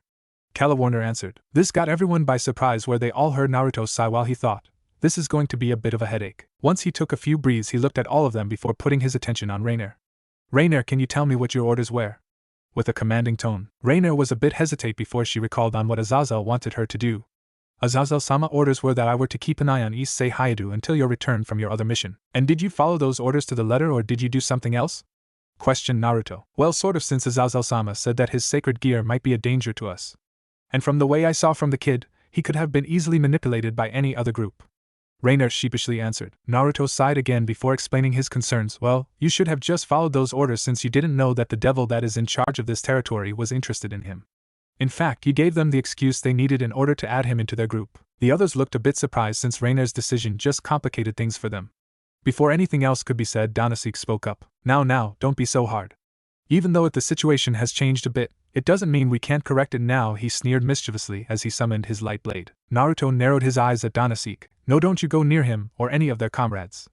Naruto ordering them. Danasik was going to argue about it. However, Naruto let out some killing intent at him where it shut him up. Once the discussion about Issei was dealt with, Naruto looked at all of them. Alright, since the observation mission on Issei Hayadu is basically over with, I'll let you guys do on what you want to do as long as it doesn't involve in any type of fighting or hostile activities until your next mission is ready for you. Ordered Naruto. All of them looked pleased since they were given some downtime where they can have some fun, as long as it didn't involve in any type of fighting or violence, which Danasik didn't like to hear. Before separating, I want Rainer, Calawarner, and Middle to come along with me. Danasik, you can go. Naruto ordered. Naruto-sama, why do you want us? Asked Calawarner. For one, you can inform me on what Issei's sacred gear is, Calawarner. Rainer here is going to give me a detailed report on the entire time she spent with Issei since I need to write up a psychological evaluation for future reference. And since it may take up most of the night, I figure I might as well be a gentleman and let you girls crash at my place. Naruto explained his reasoning. The girls were happy to hear that they'll spend the night in Naruto's place where they can sleep in something decent. The only one that didn't like this setup was Danasik, which he complained on why he wasn't going to go along with them. Naruto simply answered. You're a guy, you can handle sleeping in a place like this. I've done it before as well. So it's no big deal. Now come on, we got work to do. Enjoy the night, Danasik, said Naruto as he bid farewell to the older male, while the girls followed Naruto out of the church where they headed towards his apartment. Once they were gone, Danasik snarled in frustration at how he was treated as well as how he was practically been treated like a dog, where it was even worse for him since Rainer was watching on what happened. Soon, after his snarling session, he began to chuckle a bit. I may have looked like a simple-minded child in front of you, Rainer, but just wait. In a few days' time, I'll be able to give you something that will definitely make you admire me. Danasik muttered to himself. Morning. Sleeping in a queen-size bed was Rainer, Calawarner, and Middle. All three girls were sleeping in a guest bedroom in Naruto's penthouse. The reason was for the information that Naruto needed took a lot of time from them, where he gave the girls a nice place to rest. As the sunlight starting seeped through the window, Rainer started to wake up, where she removed her covers to reveal her nude body. She usually wears his battle uniform, but since she was sleeping in a comfortable bed, she removed them where she slept heavenly. Plus, she was hoping to use her sex appeal to get closer to Naruto, since if Naruto came to wake them up where he removed the covers, he'll see her naked body, which she hoped would give her a step forward in gaining a relationship with him. With her stirring, Calawarner also woke up, where she started to register on where she was. She sighed in relief since she remembered that she was sleeping in Naruto's home. As they started to raise themselves, they heard Middle mutter something about chocolate or something sweet. Dressing back into their clothes, where Rainer wore her bondage/leather outfit, while Calawarner wore her same old clothes that she replaced from her last one being destroyed. Walking out of the bedroom, they went to look for their superior since they were staying in his home. Getting to the living room, they wondered on where he was, where Rainer spoke up. Naruto-sama? Naruto-sama? Called out. What is it, Rainer? Naruto called back as he opened the door from the bathroom he was in. Rainer and Calawarner looked back to see Naruto coming out, except his body was drenched in water while only wearing a towel that covered everything below his waist while his chest was exposed. Both women blushed red, but Rainer's blush was deeper since she has never seen Naruto in the buff before. Rainer took in every detail of Naruto's body since his body was both lean yet muscular. Rainer glanced up and down as the water that covered him helped highlight his body even further. As both women looked at their superior, Naruto looked confused as he tilted his head a bit. Are you two alright?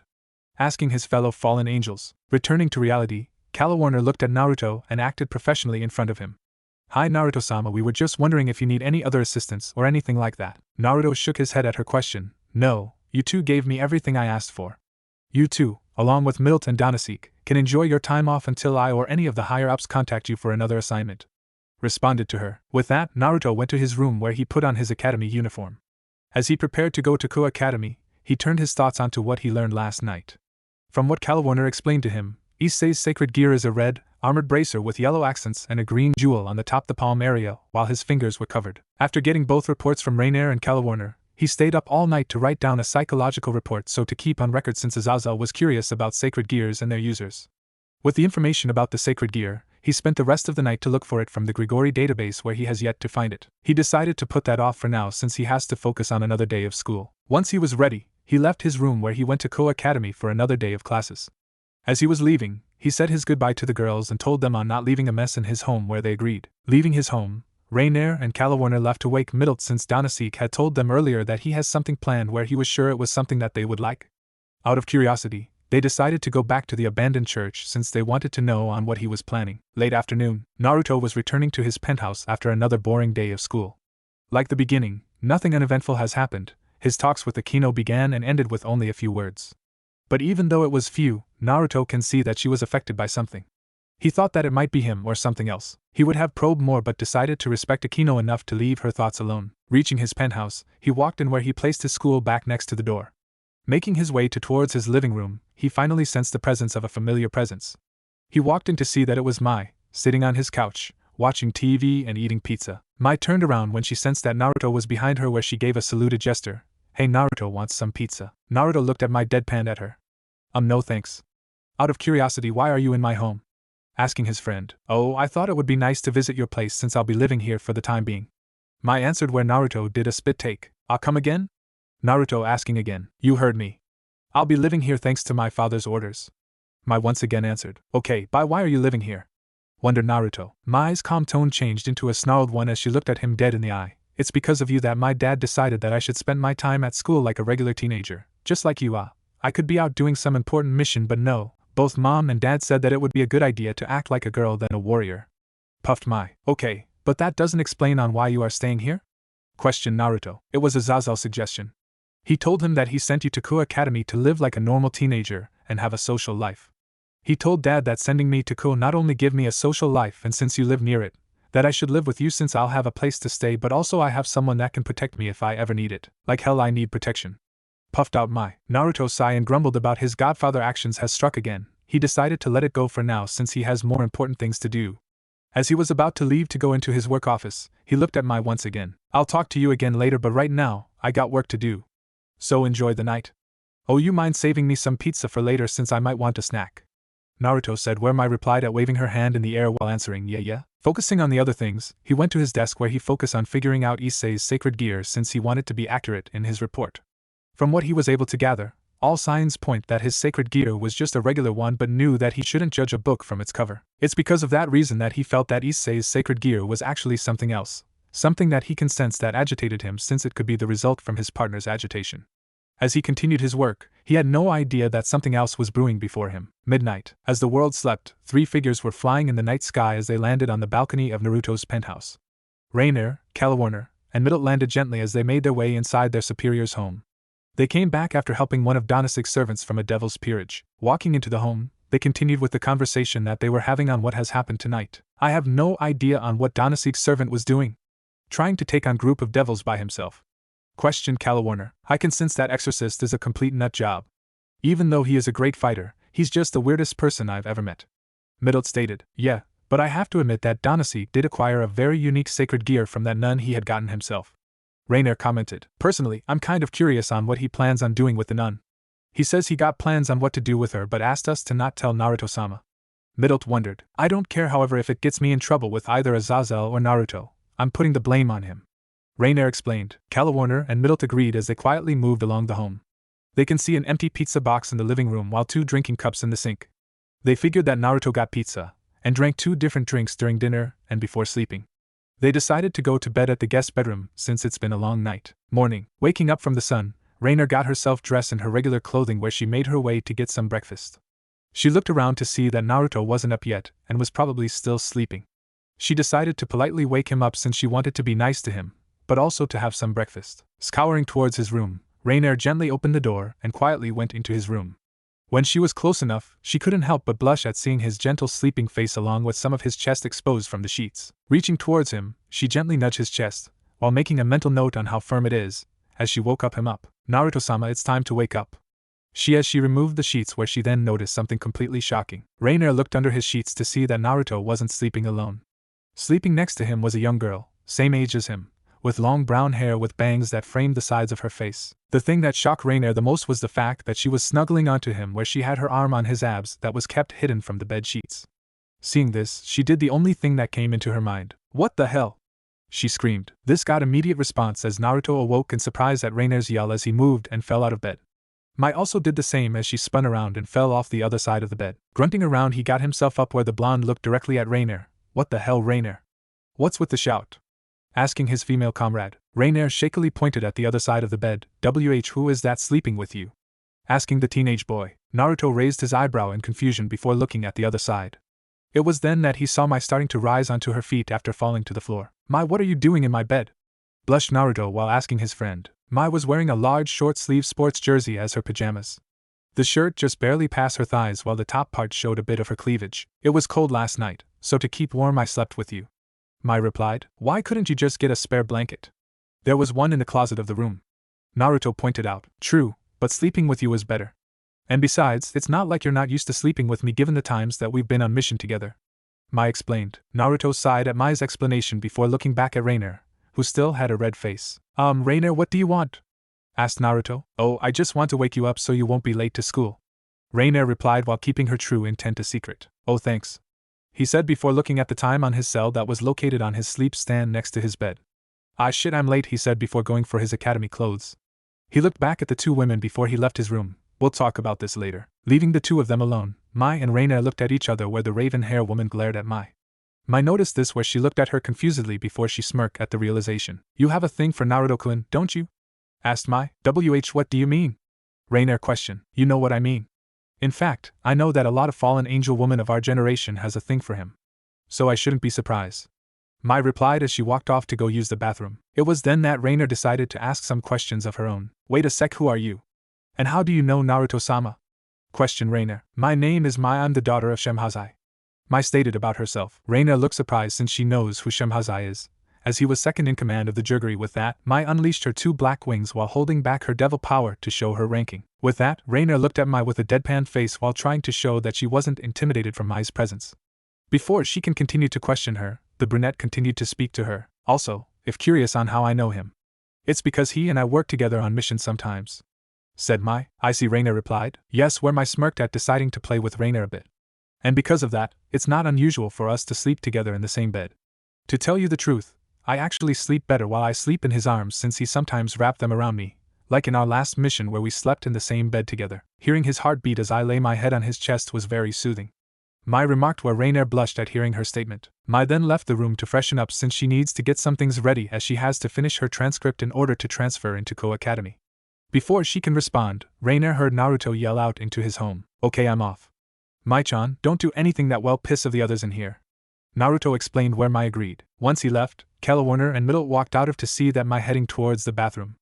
As they wondered on who Mai was, Rainier wondered if she can ask Azazel if she can work alongside Naruto on some missions. Afternoon, Naruto was lying, on his back with his eyes closed, on the soft grass as he tried to put everything that was happening in his life right now. His biggest issue was Mai moving in with him, thanks to Azazel's opinion.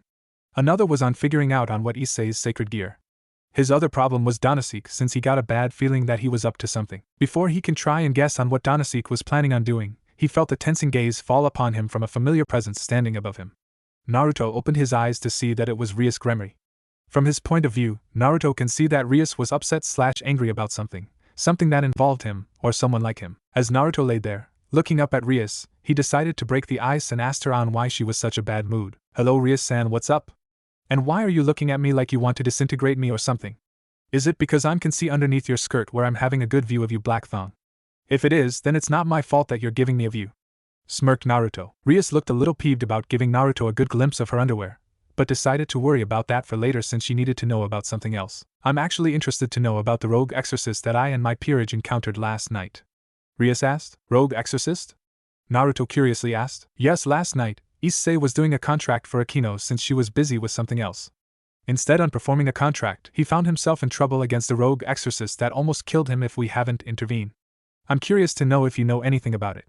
Questioned Rias as she narrowed her eyes at Naruto. Is that so? Interesting, Naruto muttered out as if he was thinking about something. So, is the rogue exorcist working for you or not? Rias asked as she was losing a bit of patience. Sorry to disappoint you, but I don't use priest or exorcist since I personally like to do jobs myself. Although you just got me thinking about something though. Naruto admitted to her, getting Rias curious about his last sentence. Oh, and what would that be? The redhead curiously asking. I've been having a strange feeling that one of my subordinates has a hidden agenda that he's hiding behind my back. Out of curiosity? Was there anything else that happened last night? Asked Naruto. No, just the attack, except there was someone else. A young nun named Asia, from what Issei told me. Rias said. Interesting, Naruto muttered out before getting himself up and stretch a bit. He then looked at Rias. Well, I'm going to investigate on the matter.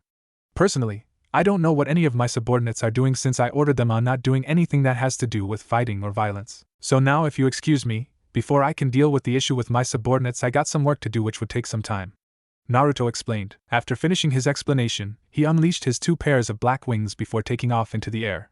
As he left, Rias looked a bit surprised to see that Naruto was a 2-set fallen angel. It wasn't until he left that Rias smiled a bit since she got the hidden meaning of what he wanted her to do with them. I'm guessing Naruto-san is giving me someone new to add to my group. Rias thought as she remembered on what Issei told her about Asia, Naruto's apartment. Currently, Naruto is once again in his home office, looking over sacred gears from the Grigori Secure Network. He programmed his laptop to search for identical, or closely resembled items that would fit the description to Issei's sacred gear. As the computer was going through his search program, Naruto was looking into something that has been bugging him for a bit. Just as he was looking over some files, Mai came walking into his room. She saw him having his back against her, where she was delighted about it since she wanted to surprise him with something. Once inside the room, Mai walked close to the balcony entrance since the penthouse balcony extended around most of the house. Near the window, where the sun was setting, Mai coughed loudly enough before she spoke to him. Hey Naruto, look over here. What is it, Mai? Can't you see that I'm busy with something? Naruto responded, where Mai got a tick mark on her head. The brunette grumbled a bit before she calmed herself. I know that, but I just need your opinion on something? Getting the blonde-haired teenager to turn to her as he asked, on what you need my help with this uniform? Mai responded. Naruto looked towards Mai, where he widened his eyes a bit as he drank the view on what Mai was wearing. Mai was wearing the Co-Academy girl's uniform, where he admitted to himself that she looked splendid, especially since it left little to the imagination on how well-toned and curvy her body is. Mai mentally smirked at the reaction that she got from Naruto's face. She took a small breath before speaking to him again. So what do you think? Mai asked as she did a little spin for him. What can I say? Naruto responded since he can't find the words that would match on what he was seeing. He admitted to himself that Mai looked beautiful in the academy uniform, just as beautiful as Akino. Before anything else could be said, they both heard Naruto's laptop beeping, implying that it has completed the search. Shaking his head, the teenage blonde walked towards his laptop, where he looked at the screen. Checking on the results, Naruto looked a bit surprised on what he found. Mai saw Naruto's sudden surprised look, where she asked him, What is it, Naruto? Did something come up? Mai asked. Yeah, it seems that Gremory-san has gotten something that she'll either regret or enjoy having in her peerage. Naruto responded, where he then closed the laptop since he was done with it. Looking over at Mai, Naruto said, Alright, since tonight's show won't start until a little later, want to go out for some dinner? Asking his female friend. Sure, but out of curiosity, what did you find out? Mai wondered. Well, if things go well, you'll see it later tonight. So I suggest that you wear something casual about it. Naruto responded, where they both got ready to eat out for the night. Later, outside the abandoned church, Issei, along with Kiba and Kaneko, were heading towards the main entrance of the building, where they'll soon fight against the fallen angel and any of their allies. The reason for them being here was to rescue Issei's friend, the young nun known as Asia. Earlier, Issei had met up with Asia after not going to school today. When they reunited, Issei invited Asia on an outing around the town where they ate, played games and such. But all happy moments come to end when Danasik flew down on their outing. It was there that Issei learned that Asia had run away from the fallen angels since she didn't like on what they were doing. Issei did his best to ward off the fallen angel. He even used his red sacred gear, the bracer, to help him out, but it didn't do much since Issei wasn't familiar with its power just yet. Almost being killed, Asia stepped in front of him again, where she agreed to go with Danasik if he let Issei live. He agreed but left after giving Issei another injury. Returning to the clubroom, Issei explained to Rias on what happened to him and Asia, where he wanted her help to rescue her. Rias, of course, shot down the matter since the battle between them could be problem and cause a rift within the faction of the devils and fallen angels. Issei argued about it, but Rias wouldn't budge, where she ended the conversation as she needed to do something with Akino. Leaving the clubroom, Issei prepared on heading towards the abandoned church alone but was grateful to see that Kiba and Kaneko come along. Kiba came since he has a strong sense of honor when it came to his comrades, where he helped them out, while Kaneko came along since she was worried about the two of them. Back to the front of the church, Issei, Kiba and Kaneko were ready to storm inside the church and begin the rescue mission. Forest area. Just near the abandoned church, the three female fallen angels were sitting on a branch. Middle, Calawarner, and Rainier were waiting in the forest, where the latter had a frustrated look on her face. Why did we have to end up with lookout duty? Middle childishly asked. Because Donasek asked us to as a favor to him. Just relax, the ceremony is almost over, Calawarner said. Rainier sighed. I just hope whatever he is doing would soon be over with. I'd rather spend my time doing something more productive than waiting out here, she stated. Like trying to get into Naruto-sama's bed, said Middle with a mischievous look on her face. What are you talking about? Rainier responded with blush on her cheeks. Oh, don't be like that. We know that you want to try and sleep with him just like that, my girl, smirked Calawarner as she remarked on what she remembered that morning where Rainier found out about my sleeping next to Naruto. I don't know what you're talking about, Rainier said as she tried to deny it. It was there that she decided to spread her wings out. Rainier looked at the other two. Okay, I've had enough waiting. I'm going to see Donasek and figure out on what he is doing, she said before flying towards the church. Calawarner and Middle had a monotone look before the both started to laugh at what they just did to Rainier. It was then that their laughter died when they saw a magical circle appear in front of them. Walking out of the magical circle were Akino and Rias. Looks like we have some excitement now. This is good since I was getting bored on just waiting here. Hello there, I am known as the Fallen Angel Middle, said the young blonde as she landed on the ground in front of them. Era, what an interesting girl, Akino remarked as she placed a hand on her cheek. And who's your friend?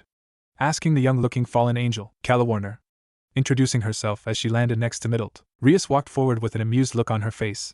We must have put a lot of fear into you all to actually put guards over here, she stated. Now really, we just needed to make sure the ceremony isn't interrupted, Middle replied. Well, I'm sorry to tell you this, but we already have a group who are most likely entering the building as we speak, Akino commented. Seriously? Middle exclaimed as she turned around to look in the direction of the church. Yup, they went through the front doors, Rias answered with a smirk, where the girl let out a frustrated yell. I told you I handled the back by myself, but you were too stubborn to believe me. This is on you, Calawarner said as she gave her ally a blank look. Just be glad that Rainier had went back to the church before these two came here. Oh, shut up. I thought they would be coming through the back, Middle shouted before calming herself, where she looked back at the devils with a cold smile. Oh well, this just makes things interesting since the odds are now even. Especially since you two are the more dangerous out of the others if I'm correct. So why are you two here instead with the others? Are they decoys? Questioned Middle. No, let's just say that we're their backup, Rias answered. Oh well, let's just get this party started, Middle stated, where both fallen angels took to the air. Akino Rias signaled where the young raven-hair woman walked forward as she used her power to change her outfit. With a bolt of lightning striking her from above, Akino's academy uniform was replaced with a traditional Miko outfit where she changed into her priestess of thunder mode. Channeling some of her magic, along with a few hand signs, she casted a large, powerful barrier around the four beings. A barrier, Calawarner exclaimed as she looked at her surrounds. And a fierce one at that, added Middle as she noticed the sparks of electricity on the magical seal. Akino gave a few of her fingertips an erotic lick. Her face was a little flustered as she spoke. You two aren't leaving this forest. You bitch, this was what you wanted all along, Calawarner shouted angrily. Ria's smirk grew as she stared up at the woman. Of course, and even though only half of you are here, we can still get rid of the filth. Where the two attacked the two devils, Akino stepped in front of her king, where she used her magic to create a defense that shielded them from the light spears that the two thrown at them.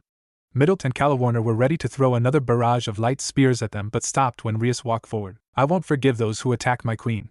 I won't forgive those who attack my precious peerage, Rias stated, where she gathered her powers in front of her in the form of a black, red outline orb. The two fallen angels felt the power that Rias was gathering, where the two grew nervous about it. Be gone, Rias stated as she fired her power at the two. Middle and Calawarner screamed out in fear as the attack made contact, where the only thing left from them were just a few black feathers. Looking at what she did, she placed her attention on the church building, where she thought to herself, now then all that's left is for them to finish up over there. Church building. Issei, Kiba, and Kaneko made into the hidden cavern that was underneath the church. They were able to find it after their little run-in with the rogue priest, Freed. The moment they entered the church, they were ambushed by the lunatic of an exorcist. After a bit of fighting, Freed escaped the three devils, where they then went into the cavern. After a bit of running, the three found the hidden room that held not only Asia, but a room filled with rogue priests. On the altar, Asia was strapped onto a cross wearing a small sleeveless white dress that stopped just past her hips, where Donasek was finishing up the ceremony. Asia! Issei cried out. Issei-san, Asia muttered out as she looked in front of her to see him. We've come to save you! Issei declared. Danasik looked at them with a cold smile at hearing Issei's declaration. This is very heartwarming, however you're too late. The ceremony has just about ended. Danasik declared where he placed his hands on Asia's chest. From Asia's chest, a bright light began to come out from her where Asia cried out in pain from what the ceremony. It was around this time that an orb of light slowly appeared out of Asia where it then manifested itself into 2 rings. Danasik looked very pleased about this where he then laughed hysterically at getting his prize. I finally have on what I need. Twilight healing. With this, her attention to that bastard will turn to me. The older man stated. When Issei heard on what Danasik wanted from Asia was to impress a woman, he growled at Danasik. That's why you wanted Asia. Only for her power to use as a present for some girl that you like. I'm going to kick your ass for doing that, Issei stated. It was then that all 3 club members charged directly at the rogue priests that were in the room. As the 3 fought against each of their own opponent, Rainier appeared out of nowhere where she flew right towards the ceremony altar where Danasik was at. The raven-hair woman landed next to Danasik as he finished his gloating. He turned to greet her and to brag about his success. Ah, Rainier, you came at a good time. I've just obtained a very special gift that I'm sure you'll be pleased at having, the sacred gear, Twilight Healing. Danasik smiled. Danasik presented Rainier the rings of Twilight Healing in a gentlemanlike way where she couldn't help but marvel at them. But before she could even get a hold of them, they heard Issei shout at them. Yuma-chan! You're the one that this creep was talking about. Looking at disbelief at the woman that killed him. Oh, has he been talking about me? It doesn't really matter. But I must admit that his gift is really rare and valuable one, stated Rainier while she gazed at the rings. Before anything else could be said, Issei rushed towards them where he used his sacred gear to punch one of the rogue priests directly at the 2 fallen angels. This caused them to move back, which Issei took advantage to get to Asia. Appearing right by her side, Issei quickly released her from her binds where he got her down from the altar. Danasik saw what Issei was doing where he smiled evilly at him. You can go ahead and take the girl. I've already gotten what I want from her, Danasik said. Asia. Issei softly spoke to her where she weakly opened her eyes to look at him. Issei-san, she muttered in a weak voice which it was getting weaker. Asia, what's wrong? Issei spoke out loud. Oh, you didn't know that once stripped of their sacred gear, the person will die. Danasik explained where Issei looked stunned. Issei growled a bit before looking at Asia again as she was panting softly. Before he could do anything else, a rogue priest sudden came from behind him where he was caught off guard. Luckily, the priest was cut off when another priest collided with him thanks to Kaneko. It was there that Kiba and Kaneko came to Issei's side where they helped guard him. Issei-san, we can't fight with you taking care of the girl, Kaneko stated. You take the girl out of here to a safe place, Kiba asked. But Kiba, I can't leave you and Kaneko alone, Issei said. Don't worry about us. We'll hold them off. You just focus on getting the girl out of here, Kiba said with a smirk where Kaneko also nodded and agreed. Arigato Kiba-san. Kaneko-san. Issei lifted Asia in a princess cradle and took her out of the hidden cavern. As Issei was leaving, Kiba and Kaneko looked up to see Danasik and Rainier were preparing to fight them where the 2 devils couldn't help but be a bit nervous. After running for a bit, Issei made it out of the underground cavern where he placed Asia on one of the benches so he could check on her condition. When he checked on her, he saw that she was no longer responding where he knew what it meant. He began to shed tears as he can see now that Asia has passed away. As he shed tears, he heard someone laughing at him where he turned to see Danasik standing nearby him. As he looked at Danasik's sick smile, he walked closer to Issei where the brunette boy went to a protective stance in front of Asia's body. My, to think the reason you came here was to rescue a little girl. Were you hoping to be her knight and shining armor? Ha ha ha, it's so hysterical, laughed the older male. Shut up, Issei growled as he put all his attention on the cocky bastard in front of him. Someone like you who only takes advantage of other people doesn't deserve to have anyone, he said. Before Danasik could respond, both their attention turned to the footsteps that came towards them. They turned to see Rainier walking towards them with a bit of an injury on her arm. Both looked at the raven-hair girl who didn't look tired. Era, you're sure taking your time. I just took care of those 2 friends of his. I left them in a vulnerable state where the rest of the exorcist can finish them off. Although I have to admit that sword-wielding boy was pretty good since he gave me this cut on my arm, Rainier explained as she showed her left arm with a slight cut. Danasik looked eager where he got right next Rainier. He held his hand in front of Rainier where it held the Twilight Healing Rings. Hooray! I believe this would help take care of that little scratch, he commented. Rainier took the rings, placing it on her fingers, where she then used it to heal her cut while she said, Thanks, Danasik. With this power, I will be able to heal myself from any injury I receive.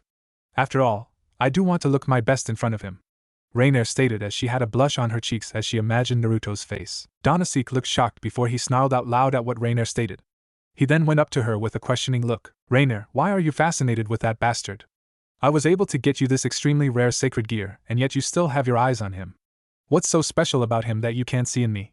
Danasik. Rainer looked at Danasik for a bit, as she was going to explain to him, but was stopped when Issei joined in the conversation. To think that you went through all this trouble just to impress a girl that already has a thing for someone else. Even though I may not look as cool as Kiba, at least I'm not that foolish to do all this. Said with a mocking voice. The older male just growled at the insult that Issei gave him where he attacked him with 2 light spears. Issei didn't have the reaction time or room to dodge where he got struck on both his legs. Issei struggled to stay standing as the light spears were still embedded in his thighs. Danasik looked at the struggling brunette. My, you are still able to stand even with the pain that the light spears still active. He commented. So what? The pain in these stupid light spears mean nothing compared to Asia's pain. Issei said as he painfully pulled out the spears out of his legs where blood gushed out from both legs. I'm impressed that you've come this far despite being a low-level devil. Rainer said as Issei fell on his ass. But it seems to be your limit. Any other low-level devil would be dead by now. You're much more resilient than I had thought.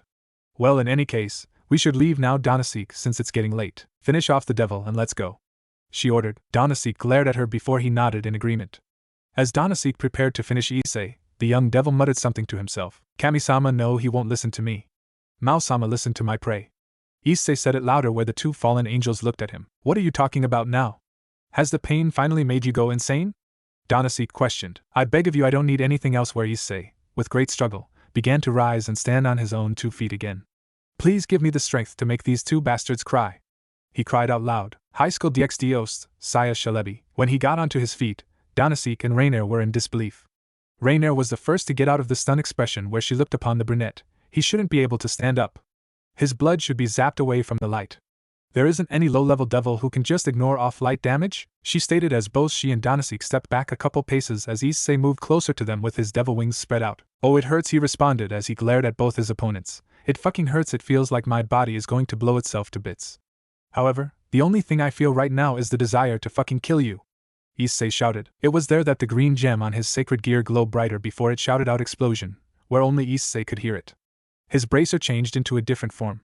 It was now a red, claw-shaped gauntlet with yellow accents and green inscriptions. Issei held it up over his head where the gem unleashed a beam of green light into the sky. Both fallen angels looked in disbelief at what was happening now. His power beam? In his condition? Impossible. How could his sacred gear, how can a simple twice critical? Rainer fearfully said as both the 2 moved back a bit. It was there that Danasik just pushed her forward, closer to Issei. Sorry, Ray, but since you're not interested in me, we'll just separate it from here. Danasik said as he moved back. Rainer looked in disbelief at what Danasik just did but then put her attention back on Issei, who moved closer to her with glaring eyes. She quickly summoned a light spear where she threw it at him. Stay back. Issei saw the spear coming where he decided to use to his advantage since his real target was the one that was trying to get away.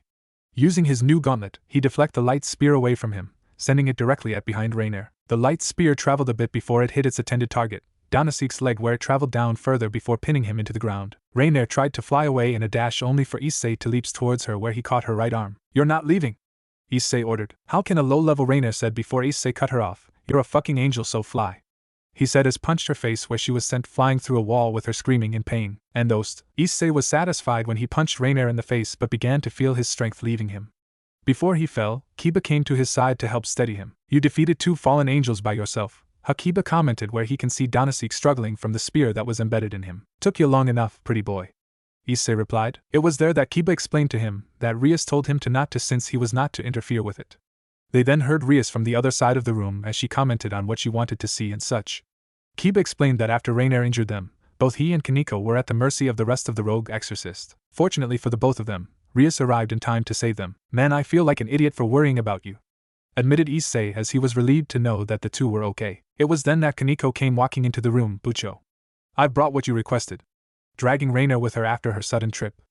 As Kaneko moved forward, she kept her distance from Danasik, who was still pinned down from Rainer's spear. Tossing Rainer at Rias' feet, Kaneko moved away from her where Rias had both her and Danasik's attention. Nice to meet you, fallen angels. Rainer Danasik. I am Rias Gremry, heir to the Gremry clan. Rias politely greeted her enemies. You're a daughter of the Gremry clan? Rainer muttered out. Highschool DxD for me, live on. Pleased to meet your acquaintance, although I'm sure we won't know each other for much longer. And also Rias lifted her hand where she released a few black feathers. Both your friends who came to greet me, I sent them flying away. Where both fallen angels had stunned looks on their faces. Issei wondered on what Rias meant where Kiba explained that Rias is known by a few titles such as the red-haired ruined princess. Looks like I got more than I bargained for in my master. Issei commented on it. The daughter of Gremory, how dare you? Danasik sneered at them. Ever since you targeted Issei, we got wind of a fallen angel plot and play in the city. If you hadn't interfered with us, I would have left you alone. Rias stated. It was then that Rias looked at Issei where she saw his sacred gear has transformed, where Issei explained that it changed during the fight. Rias gazed at the red gauntlet where she was amazed on what she now sees. A red dragon, a voice said, where everyone's gaze went to the front of the building where they looked into the building's shadows. Coming forward, everyone saw a young man walking towards them. Only when the moonlight revealed the person did everyone saw who it was. Issei gasped as she saw who it was, and Naruto-senpai. In shock, Naruto-sama! Reiner gleefully called out. Naruto coolly walked towards them where Danasik snarled at how Naruto acted in front of him. As he moved closer, he started to explain to them about the gauntlet. There is something that you two should know. That sacred gear isn't twice critical. Getting worried looks from Reiner and Danasik. It increases the wearer's power twice every 10 seconds where it can even kill gods. The Longinus, the Red Dragon Emperor's gauntlet boosted gear, Naruto explained. All the while both fallen angels' eyes continued to wide at every word that he said before being shocked at the revelation. As he stopped right next to Danasik, sighing for a bit, Naruto changed his view from the gauntlet back to Rias. Although the kid doesn't look like much, you definitely gotten an interesting servant. Naruto stated before he turned his gaze to Reiner. Get up, Reiner, it's time for us to go. Naruto stated in a serious tone. Reiner did what Naruto ordered, where she slowly crawled away from Rias and her peerage.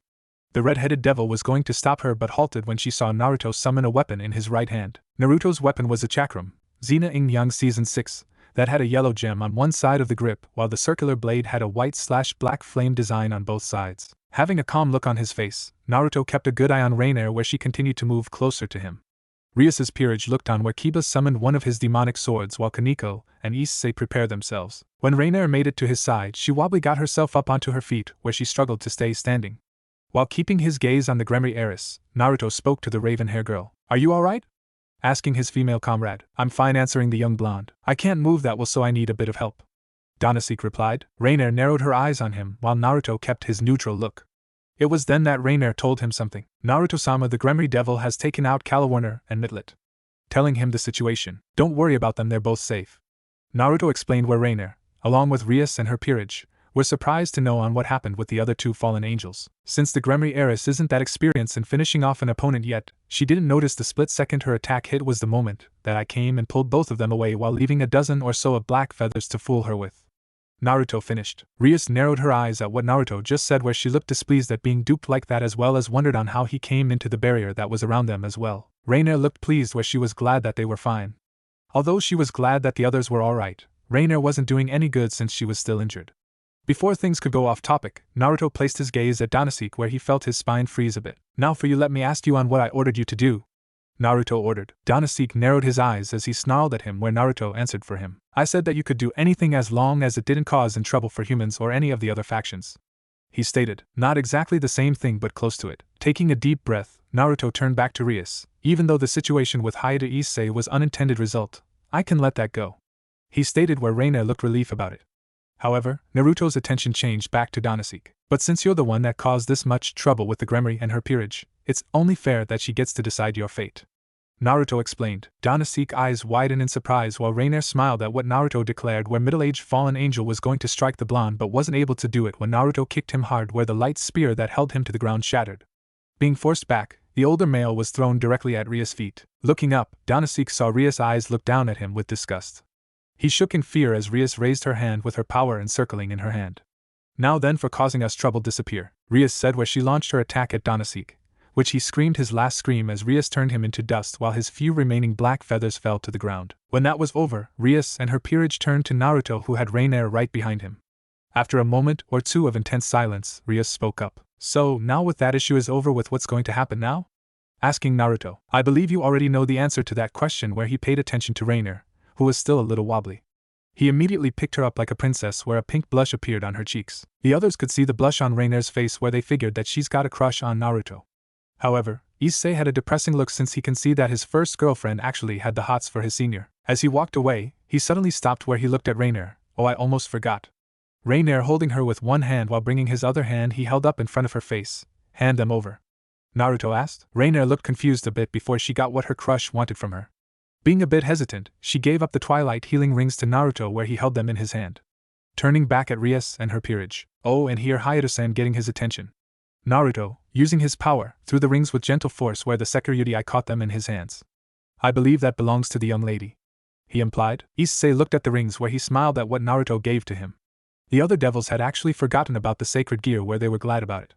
Before Rias could instruct the others on what to do, Naruto turned his back at them where he said one more thing. Oh, and Gremory-san getting the busted redhead's attention, I keep a good eye on the girl. Since there's a dark shadow that is looming over her. A shadow that will soon bear its fangs on all of you. See you at school, Naruto stated where he left the church with Rainier in his arms. As Rias gazed upon Naruto's leave, she can't help but linger on Naruto's last words. She decided to find out about it later since she now has a new piece to resurrect. Academy. All the students were arriving in class as they prepared for another day of class. In class, Issei was with his friends while keeping an eye on Asia. It's been 3 days since the incident with the fallen angel, and when Asia started to begin her new life as a Academy student. Asia, Rias's new bishop, began to live in Issei's home where she was then quickly enrolled into the academy thanks to Rias. After the first 2 days, Asia has become popular with some of the female students in her class, which was also Issei's classroom. When the bell rang, everyone took their seat as the homeroom teacher came in to begin the day's lesson. As the teacher now stood in front of the class, he made an announcement. Okay everyone.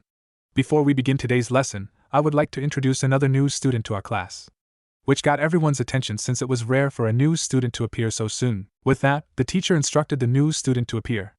All the guys, especially Issei and his friends, looked very happy to see another hot girl being transferred into his class. The young woman has honey-colored eyes and long brown hair with long bangs that framed the sides of her face, tied up in a thick, long ponytail like a kino which only enhanced her beauty with the girls' academy uniform. The young woman made it to the front of the room where she introduced herself. Hello, my name is Mai Shirani. It's a pleasure to meet you all. Mai introduced herself while narrowing her eyes a bit. It was then that Asia and Issei suddenly felt a sudden chill run down their spines where they wondered on where it came from.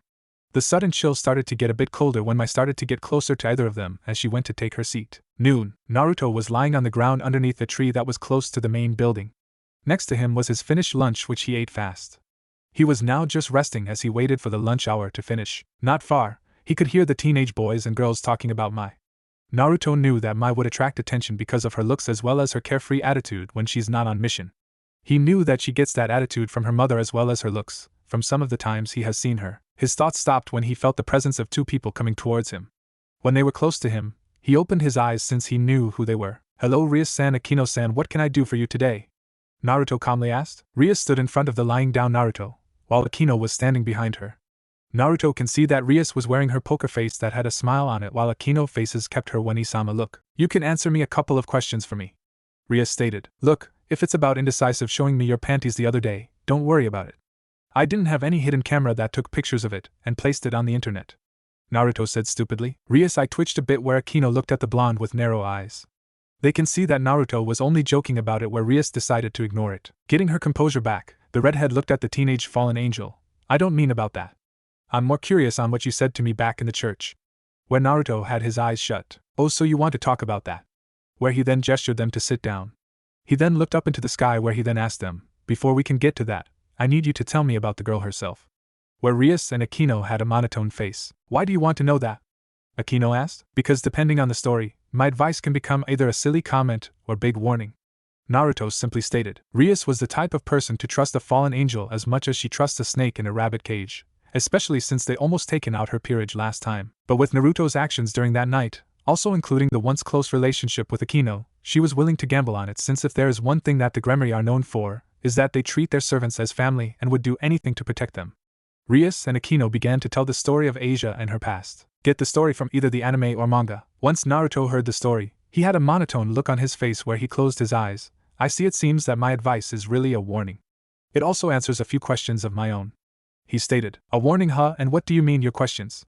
Questioned Akino as both she and Rias were curious about what he said. From what I heard, you two are considered to be very intelligent, yet you two are too dumb to not see what's in front of you, said Naruto where Rias and Akino grew a tick mark on their heads. Alright, let's pretend that we can't see the answer. What is it then? Rias asked. Naruto sighed as he looked at the 2 great ladies. Don't you find it weird that a devil would appear out of nowhere near one of the church's controlled areas where any devil knew to stay away no matter what, even in a life-death situation, especially at the same area where this Asia had stayed in? Where Rias and Akino thought it was a coincidence but then paid back attention on Naruto. And don't forget that both she and Danasi came to this city around the same time. Getting both girls to reconsider the possibility it being a coincidence being dimmer, there is also the strange message that I was able to locate. Naruto stated. What strange message? Rias asked. I don't know on what was written down, but it made it to Danaseek's hands where he immediately volunteered to come here. I can only guess that the message was related to Asia and her power. With that being said, I can assume that there is something or someone else that had their own plans that you derailed. Naruto said as he gazed at Rias. Rias and Akino had a look of concern since Naruto had given them a valid reason for them to be worried about Asia and such. Before they could worry about it, Naruto got their attention again. Oh, don't worry about it. What you did might have pushed whatever plans that was going on back a good while, so you have time to prepare yourselves for it. Sighing, Rias agreed since nothing has happened yet, so she could only assume that Naruto was right about the time preparations have been changed. It was then that Akino asked the question. What happened to the fallen angel, Rainier, after you saved her? As well as her comrades? What did you do to them? Putting her gaze on Naruto, all three girls had rested peacefully in my home. After they recovered from whatever injuries they received, I sent them back to the Grigori. All but Rainier, who was ordered to stay with me. Naruto explained. Why is she staying here? Rias asked. I don't know. The only thing she told me that she was ordered to stay here. So now, she entered into the closest university where she'll be a freshman. Naruto simply replied. Rias and Akino had a deadpan look as Naruto casually answered their question. Before anything else could be said, Naruto turned to them, and for future reference, since I'm pretty sure that you can sense her. Mai was assigned, or to be more precise, forced to be in this academy as well. Naruto stated. That answers my other question, but out of curiosity, why is she here? Since she is forced to be here, she must have gotten in trouble? Rias asked. Nope, her old man thought it would be a good idea for her to live like a normal teenage girl instead of always going on missions. Naruto explained as he chuckled from remembering how she acted when he told her. They both saw him chuckle where they wondered on what was so funny. After his laughing session, Naruto sat up straight where he then looked at the two. Well, I believe that's enough Q&A. I believe it's time for us to go back to class. Naruto stated where the lunch bell rang to signal all the students that lunch is over, as well as the conversation that the three were having. Over 2 weeks later, it's Friday after school as Naruto was laying on the academy roof, enjoying the sunset. He was taking a break from his own research where he decided to enjoy some quiet time when he suddenly shot his eyes up at sensing a very powerful demonic aura coming from the old school building where Rias's headquarters is located. Staying put, he can feel that the person was suppressing their aura down so to not disturb others or anything like that. He then felt another aura appear which felt stronger than Rias. After a few more minutes, he can sense over a dozen new demonic auras. Naruto guessed that another devil and his peerage are visiting them. Another few minutes went by where he sensed Rias and the other's devil demonic power increasing, where he knew that he was right about the other aura being stronger. This lasted for a few more minutes where the peerage as well as the powerful aura left, leaving ORC members alone. After that, he went back to viewing the sunset. ORC, Occult Research Club. Rias sat down on one of her couches after being paid a visit from her fiancé, Riser Phoenix of the Phoenix family. The reason for the visit was to settle the arranged marriage between the two because of political reasons. Rias, however, didn't want to get married to the self-centered guy, where she was now going to win her freedom by facing him in a rating game. Basically, if she wins, she free herself from marriage. If she lose, she'll quickly be forced to marrying Riser. Her peerage came towards her where they comfort her the best they can, but she knew that she, or any of her members, weren't ready to be in a rating game, but was given little choice. Her thoughts on what to do was interrupted when her rook asked her something. Bucho, what are we going to do? Kaneko asking her king. We're going to train hard for the next 2 weeks where we'll win against Riser. Rias answered. The other agreed where they smiled towards her in hopes to give her confidence. It was then that her newest bishop asked her something else. Bucho, how are we going to train? After all, they do have more people than us.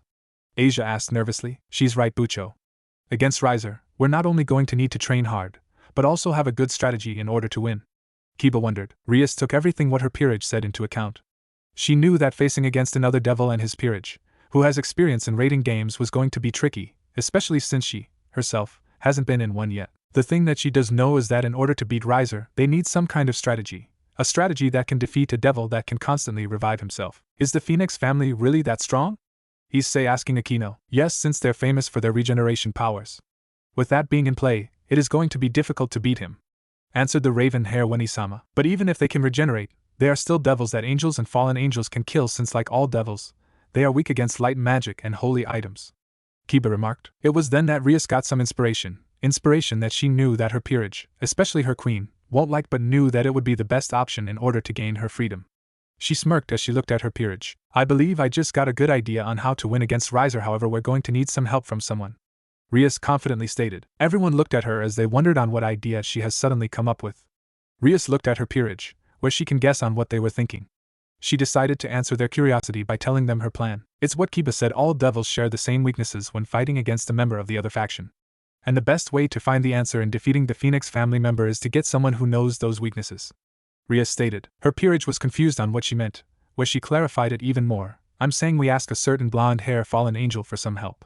Rias explained. It was then that they knew who Rias was talking about.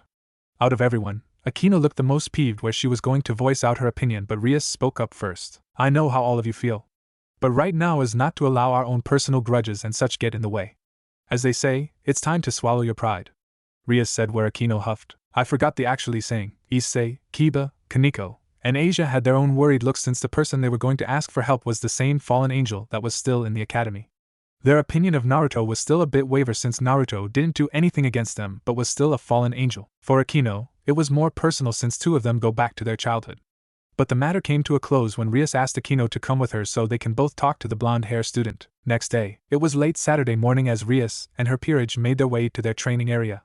The training area is a villa that was located in a solitary location away from people but close to the main highway where the bus and such are located. Rias, Aquino, and Asia were carrying backpack full of stuff as Rias led the way with the other two right behind her.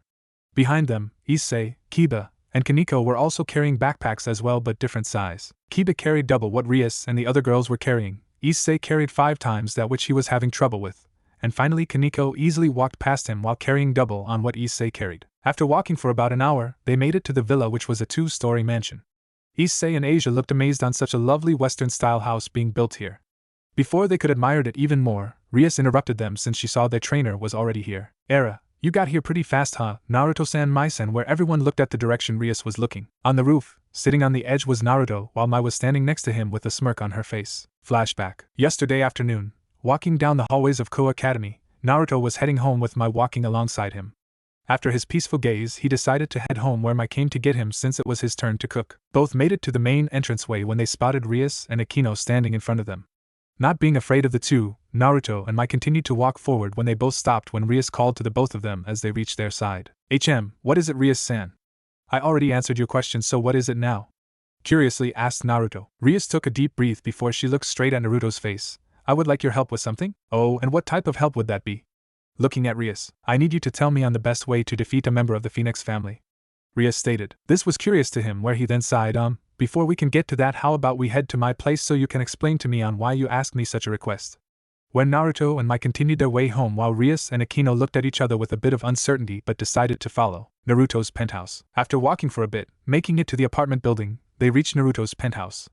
Once there, he looked around to see that they were the only ones in the home. I guess Reina isn't here. She might be coming home late, or she might have been held up with something either from the old man, or any other leaders of the Grigori.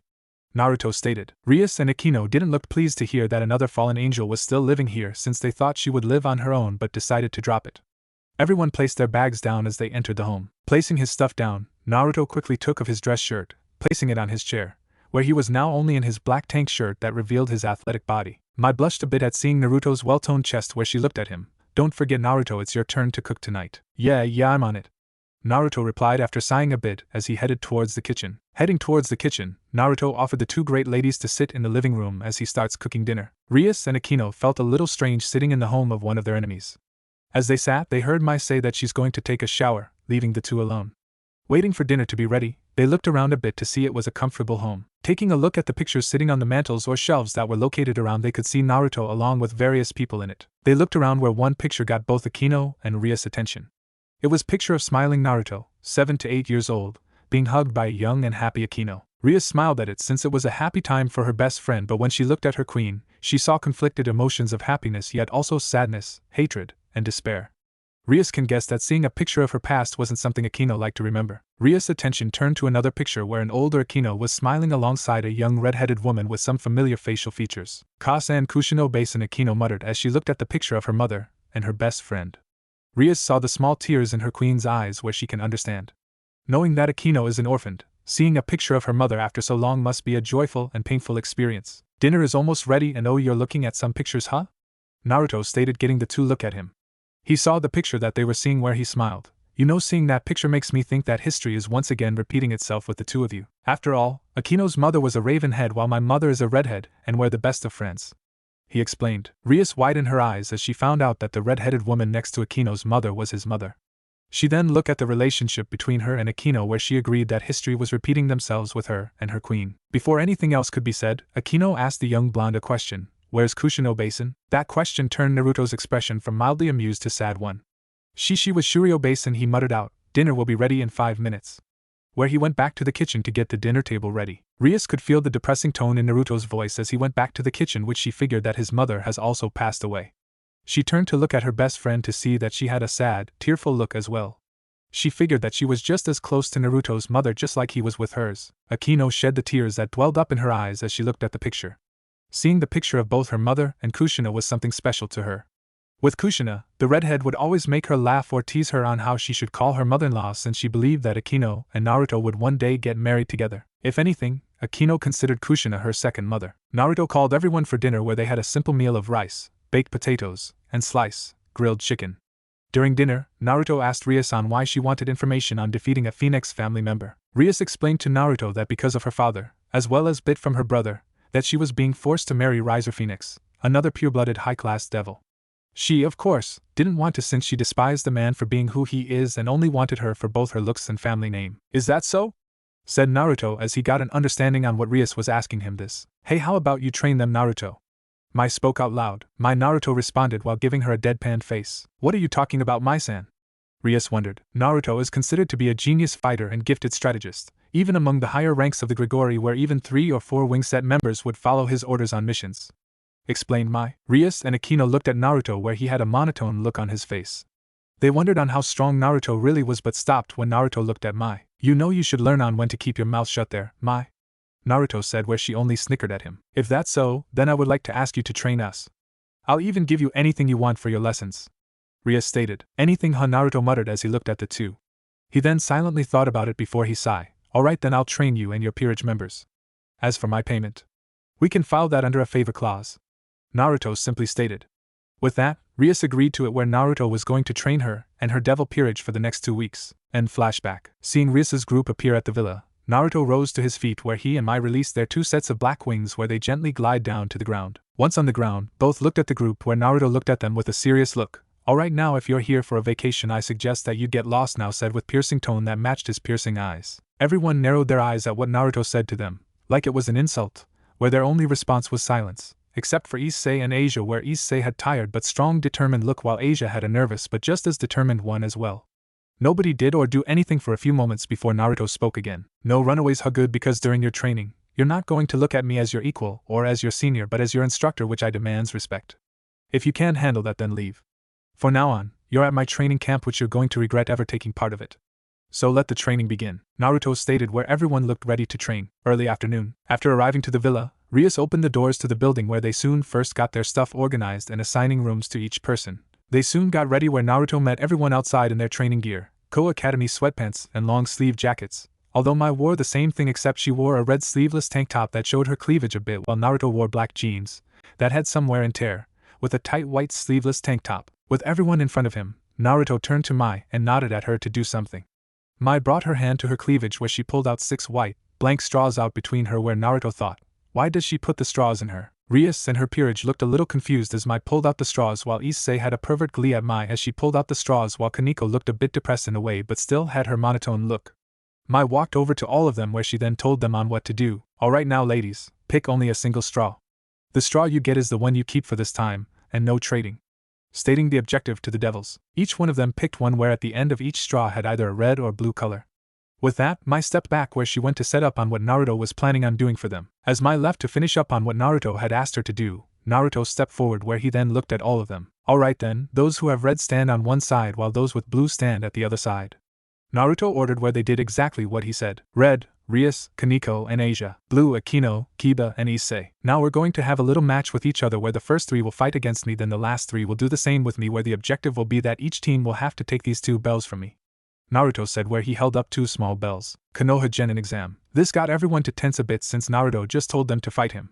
He then tied the bells onto his jeans, where he then looked at everyone. With that being said, I'm going to set up some conditions for this little spar. Since we're on limited time, the first rule is that flying is out of the question for now. Getting a nod from everyone. Second, this will be a test for all of you, so I can see where you all stand. So that means don't hold anything back. Come at me with the intent to kill. If you can't come at me with intent to kill, then you're not going to win against Riser, where everyone had a bit of concern but mostly agreed since fighting Naruto without restraint will help in Rias' rating game. Also, there will be a time limit. You'll have 2 hours to fight and defeat me in order to get the 2 bells. And finally, the limited area of the sparring match will be 4 kilometers around the mansion. With that, the rules are set. You can use anything you have, spells, traps, and including your sacred gears to face me, while I use both my light magic and sacred gear against you. Naruto finished explaining, where everyone agreed. He then summoned his sacred gear, which was a chakram. The chakram is a very interesting design which resembled the yin-yang symbol, where on side had an amber gem while the bladed edges had spiral designs. Xena Season 6 chakram. Naruto turned his head towards Mai. Is everything set? Yep, this alarm will buzz after the 2-hour limit is finished. I'll signal everyone with a few light spears into the sky to alert you all that the time limit is done. Mai explained on what she did. Then let's begin. First up is the red team. I'll be giving you a 10-minute head start where you can prepare on how you like to fight me. But we begin. There will be no help from anyone else here. You'll be on your own, and trust me when I say this. I'll come at you like wild beasts and I will take you down without hesitation, so I expect you to do the exact same thing as well. Now go! Ordered Naruto. With that, Rias, Asia, and Kaneko quickly ran into the forest while everyone else waited nearby the mansion. As everyone waited, Naruto stood firm near the edge with his arms crossed and his eyes closed. While waiting, the other members of the ORC sat nearby or stretched out their bodies as they would have to prepare for their own match against Naruto. It was then that Issei brought up something that was bothering him. Getting his team's attention. I wonder how Naruto-senpai is going to fare against Bucho. I mean, I understand that Bucho has Kaneko. Even with Asia on her side, Naruto-senpai doesn't stand a chance in such a handicap. Muttered Issei. That's true. But even still, Naruto-senpai has 2 sets of wings where he might be a challenge to them. I'm pretty sure that is a test to see on how Rias could handle in this type of stress scenario. Kiba stated, where Issei agreed. What you guys talking about? Mai asked as she stand nearby them. We were just discussing on how long the match will last for Namikaze-san. Akino giggled into her hand. Oh well, if I had to guess, I say at least a half hour. Mai stated. A half hour? Issei questioned out of wonder. Yup, a half hour where he'll drag the 3 out of the forest after he finished showing them on where they stand. Mai stated. Huh? What do you mean about that, Mai-san? I know that Naruto-senpai is strong for a fallen angel. But he still has 2 sets of wings which Bucho should be able to defeat on her own. Kiba explained. Baka, do you really believe that's only way to win a fight? I say this that Naruto is considered to be a prodigy in his own right back in the Grigori. So much so that the higher-ups have actually considered to put his name on top as a possible candidate for being the new leader of the Grigori when all the older leaders decide to step down. Mai stated. Nanny, you mean he's that high up in ranks? Issei said in disbelief as he looked at the fallen angel, since he remembered during devil history lessons that angels and fallen angel are follow other angel, or fallen angel by the number of wings they have. Mai nodded, where she turned her gaze back at him. That's right. In fact, Naruto has led many S-rank missions on his own where they were all successful against the other factions and other religious cultures. Many comrades that have either 3 to 4 sets of wings have actually followed his command. He even has knowledge about some of the greatest secrets in all the 3 factions. So I doubt that the Rias girl would be able to push him far since he is stronger than he looks. In fact, that's the strange thing about it. Mai explained. What strange thing? Questioned Akino. Besides some of the leaders in the Grigori, no one knows how strong Naruto really is since he always show 1 or 2 sets of wings. That's the thing that been bugging me, and I have been trying to find out where I even asked my father about it. Said Mai. Your father? Issei asked. My father, Shemhazai. Answered Mai. This got immediate response from both Akino and Kiba where they tense up about it. Issei noticed this where he asked them on who he is. Shemhazai is one of the top leaders of the Grigori where he is second in command of all the fallen angels. Kiba explained where Issei looked nervous at Mai since she was the daughter of the second strongest fallen angel. The 10-minute mark was done, which Mai informed Naruto that he can go in.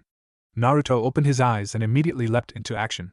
Naruto ran up and hopped from tree bark to tree back, like Jackie-chan, until he reached the thickest tree branch. He then used it to leap from tree branch to tree branch where he made great distances in short amount of time. Seeing him leave, the others grew worried since what Mai said about Naruto might be true, where Rias and the others will have a hard time with Rias. After running for about 5 minutes, Rias and Kaneko had stopped to survey the surrounding area while waiting for Asia to catch up. As they finished looking around, Asia made it to their location where she panted very hard. Ano Bucho? Asia panted out. Are you alright, Asia? Rias asked, which the girl nodded but was tired from the constant running. After checking on her bishop, she took a close look to see that this place was perfect since there was an open area while having bushes for hiding alongside trees for cover. Alright, this would be a good place to set up an ambush. Kaneko, please set up any traps you can around the area while I set up a place for Asia to stay put and rest and come out when needed.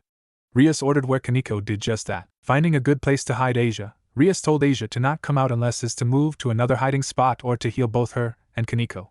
Nodding in agreement, she stayed put while Rias went to Kaneko and helped her finish setting up their ambush. When everything was set, both Rias and Kaneko hid in certain area where they waited for Naruto to appear. It didn't take long when Naruto appeared, but on the tree branch level. Damn, I thought he would run on the ground. I didn't think he'll leap here from above the trees.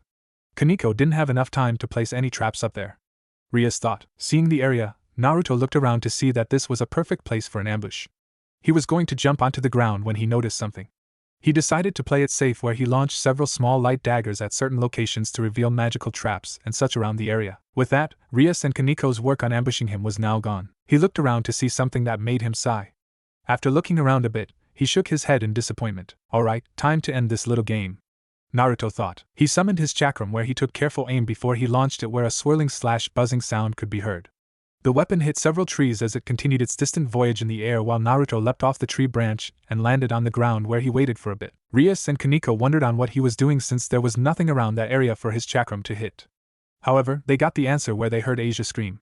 Kaneko and Rias looked at the other direction where the chakram was thrown to see Asia barely dodging an attack. It wasn't until they saw the chakram that Naruto threw that they figured that Naruto's weapon must have ricocheted several trees and rock formations around the area where it came to Asia's hiding space. Asia heard the buzzing sound coming towards her, where she saw the weapon coming towards her.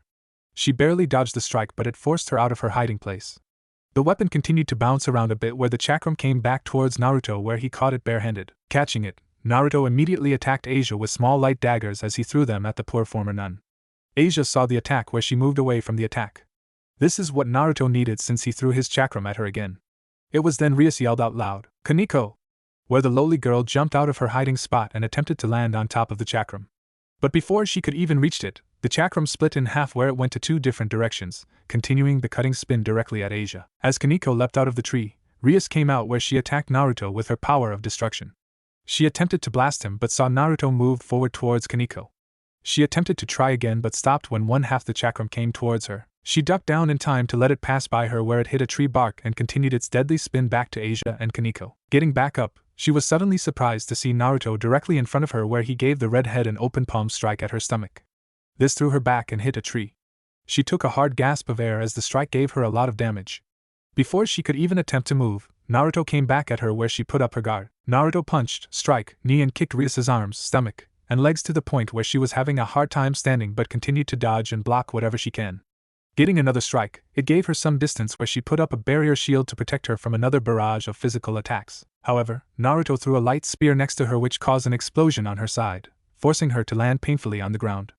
Naruto was going to finish her off, but Kaneko leapt between the two, where she took him on in hand to hand. Trying to save Asia, both noticed that Rias was getting beaten, where Asia couldn't go and help her since she was moving around and dodging the chakram blades as best she could. Seeing their king in trouble, Asia told Kaneko to help her, which Kaneko was hesitant, but can see that Asia was barely able to miss the slashes and cuts where the uniform showed but no blood. Having a moment of thought, Kaneko did what Asia said, where she moved directly towards Rias and Naruto, since in the raiding game, if the king is taken out then it's game over. Jumping between the two, Kaneko began her fight against Naruto, where they were both even in terms of kung fu. Unfortunately, it didn't last, as Naruto dodged one of Kaneko's strikes, where he then leapt back some distance, where Kaneko followed. Getting closer to him, she was caught by surprise as Naruto quickly leapt towards her with greater speed, which gave him the advantage in striking first. Being dazed a bit, Naruto took advantage, where he hit the girl's small petite body. Aiming for the legs, Kaneko did her best to dodge them, but Naruto performed street dance moves, where he spun around in a crazy way, where he did a spinning left back heel kick, which Kaneko blocked but wasn't able to stop the straight punch to her stomach. With that, Kaneko was sent flying back against the tree. After spinning around, Naruto used his right hand to keep him balanced on the ground, where he then landed on one knee. Naruto's attention changed back to Rias, where he spotted her firing her destruction power at him, where he leapt into the air, performing a spinning flip. Rias fired several more blasts, where Naruto easily dodged or stopped by firing several light spears at them. He then fired several spears away from her, where she wondered on why. It was when she spotted Asia that she saw what he targeted. Asia was completely tired, since the chakram was still spinning around her, where she gained several cuts and slashes around her body. She could hardly move because of her exhaustion.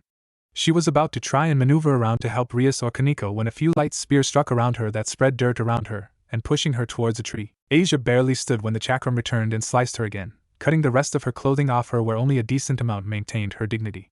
The chakram rejoined together, where it came towards Naruto. As he moved closer to Rias, Naruto caught the chakram in his left hand as headed towards Rias, where she moved back a bit, but Naruto tossed his chakram, where it split apart as Naruto continued to move forward. Rias tried to blast it, but Naruto fired several light daggers around her that spread dirt around to cover the area again. It was then that she was slashed by the 2 chakram halves before going back to Naruto. He caught it where he then got to Rias in the Hell's Gate submission hold. Rias struggled to breathe as she tried to fight back, but the pain and lack of air made it impossible.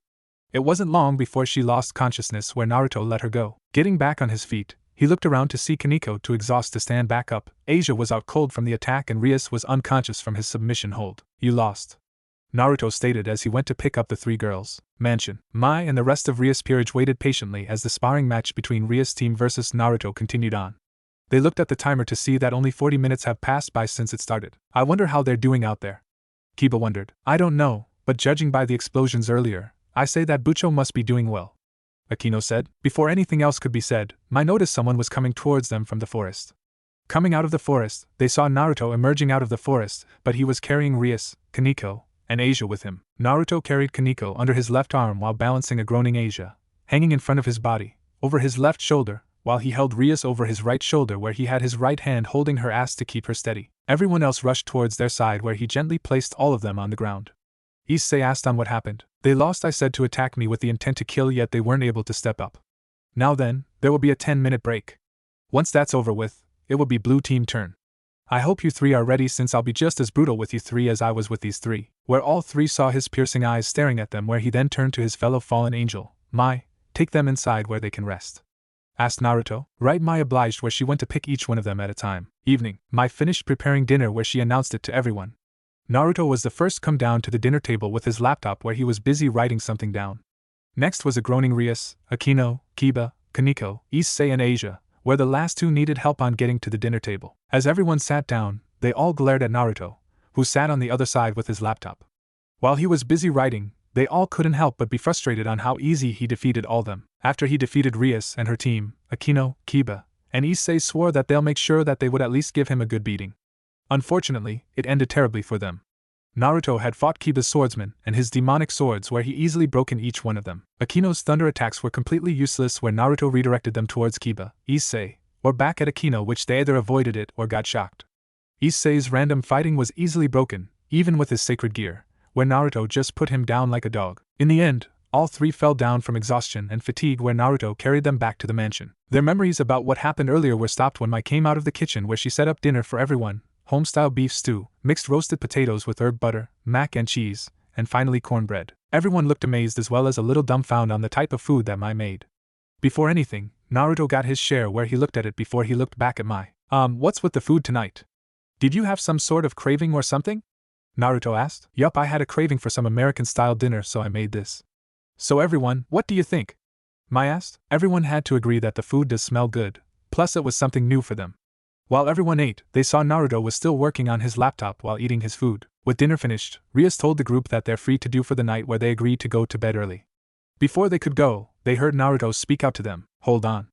Before you go to bed, I would like everyone to head towards the living room where I would like to discuss something about the training that you're all going to be participating. So meet me there in 1 hour. That should be enough time for all of you to be ready, Naruto ordered where he picked up his laptop while Mai picked up his plate and headed towards the kitchen. Hour later, everyone was sitting in the living room, wearing their sleeping clothes, where for the boys, sweatpants and short-sleeved tank shirt, while the girls wore either a nightgown or pajamas. Mai, on the other hand, was wearing long short-sleeved jersey shirt as her sleeping dress as she walked in the living room. After a minute or 2, Naruto walked in but in a very revealing sleeping attire. Naruto walked in wearing only sweatpants below his waist while he was bare skin above his waist. He carried a bottle of water and a few sheets of paper in hand where he stood in front of everyone. Walking into the living room, Mai and the other girls couldn't help but blush since he did have the body that most guys would want to have. Issei glared jealously since he could see all the girls drooling a bit for him, or at least have a bit of a blush. It was there that Kiba looked at him and asked him, Senpai, why are you dressed like that? When Naruto looked at him confusedly. This is how I dress all the time when I go to bed. I feel comfortable being bare-chested in bed, Naruto replied before he coughed in his hand as he looked at all of them. Alright, now let's get to business. After today's training, I was able to witness on what level you're at as well as know your flaws, Naruto explained. You know, I could have told you that from the beginning. There was no need for you to be so rough in battle, Rias argued back. Talking and reading are one thing. Witnessing is another. By seeing how you each reacted in the situation I put you in, I was able to see and know how each of you would act on it. And with that, I was able to create a list on what you need to improve on as well as training regimen. Naruto retorted back. Everyone then noticed Naruto placing the sheets of paper on the coffee table in front of each person. Once he put them there, he walked to the center of the room so he can have everyone's undivided attention. Alright, those sheets are for all of you on what type of training regimen that you'll be doing for the next 10 days. Each thing written on it will have on what training regimen you'll be doing along with the person who will train with you. Naruto explained, where everyone picked it up and started to look down. Each person had their own different type of training style where they either do basic exercises or some type of activity. As everyone looked over each one, Naruto got their attention again. Now I'm sure you are all wondering on why I've written down each kind of exercise, which I will explain by first from the king down to the pawn. Naruto stated as he looked at Rias. Rias, you've already shown to have a high spec on everything that included talent, physical ability and magic power. Even if you live normally as you currently are, those traits will rise and you'll become a candidate for being the highest grade devil when you become an adult. Naruto stated, which Rias hummed impressively at Naruto's static. Now, follow the training record on this sheet exactly, even all the way up to the battle day. Naruto ordered, where Rias decided to question her concerns. But besides this martial arts training, it doesn't seem all that special, though? Rias remarked. That's right, it's the basic training method. It would be enough for you since you already have everything except your hand-to-hand combat. From the fight earlier, I can see that you have a unique strategic mind. However, you barely were able to come up a plan on the fly. That's a problem for the quality of the king, who would soon seek brains over strength. Since this is going to be an all-out battle, you shouldn't worry too much about it, but for future raiding games, you'll need to learn everything about it. So I suggest, after your showdown with Riser, view past raiding games, learn all the data and images from it, and place it in your head. What you'll truly need in the future is not only strategy but also quick-wittiness and judgment to defeat any kind of situation. Since you're the leader, you'll be in charge in bringing out and showing your servants full power. Although, even with that, you should also remember to need to change things on the fly if need. As for the martial arts, even though kings seek brains over strength, it's still important that you keep a certain style for yourself, since you weren't able to match me during our fight where you barely had any defense except your barrier shield, which was still useless. You should at least know the basic self-defense. I suggest you learn Hapkido, since it would suit your style even more with your power of destruction, especially since it would be perfect in diverting any of their fire strikes away from you in close range, where you'll be able to continue to fight, while they waste energy on trying to finish you with powerful attacks. Naruto explained. Rias looked impressed, since Naruto was right about that.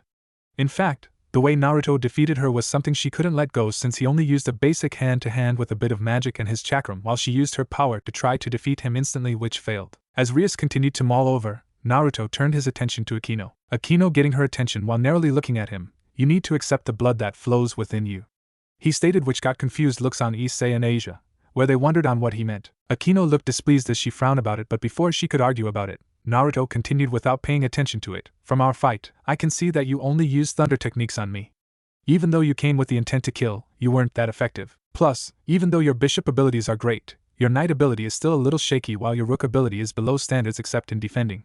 With that, you'll need to learn simple martial arts skills alongside Rias. With that, you should be able to increase your stamina, where your power output would increase as well for your bishop. But to be truly useful to not only to Rias but for everyone else, you cannot deny yourself anymore. You must accept yourself, where you need to rely on your body, right? Accept everything about yourself, even the tough and painful things. Naruto explained, where he then muttered, yes, especially the painful things. Rias and the more senior people could hear on what he said, where they looked at him. They all saw sadness and frustration, as well as anger, but it wasn't for anyone else. The negative look on his face looked like he was directing it towards himself. Akino looked at him and couldn't help wondering on what he meant, while Rias saw the same look, the look that Akino used to have before becoming her servant, and wondered on what happened to him. Naruto shook his head a bit before turning back towards Akino. You need to use that power where the priestess of thunder can become the priestess of lightning, Naruto stated. Akino looked down as she was lost in thought. Naruto then turned his attention to Kiba, where he responded back at him. Now your sacred gear sword birth is pretty good, yet you haven't mastered it completely. Naruto started off. What are you talking about, senpai? I have mastered it completely, Kiba remarked. Naruto shook his head, where he looked at Kiba. Nope, if you have, then you would have been able to land a hit on me. I saw from earlier that you can create many different types of swords, each with their own unique ability. However, like I said before, reading is one thing, witnessing is another, and what I witness is the fact that you haven't yet been able to master its true potential. From what I can tell, it must be because of something else, some type of mental thing that is preventing you from truly unleashing its power. Unless you could wield your sacred gear as second nature, you won't be able to truly get stronger. So if you can't overcome it, the best thing is to strengthen your own defenses in unique ways that would help out for the time being. Naruto explained, where Kiba looked at Naruto in surprise, since Naruto was right about one thing. Kiba does have some kind of mental block, a block that he swore one day resolve himself. Rias looked a little worried but decided to ignore it for now, since Kiba's reaction wasn't that bad yet. Naruto then turned his attention to Kaneko, where the young lowly girl looked at him. You have nothing to be criticized about. You possess elements of both offensive and defensive traits which come from a rook. Your physical ability is not a problem, especially if you can take a few of my knockout punches and continue to move. However, you aren't up there yet in terms of speed or power. I get the feeling that it's something similar to Akino's situation, which you'll have to do as well.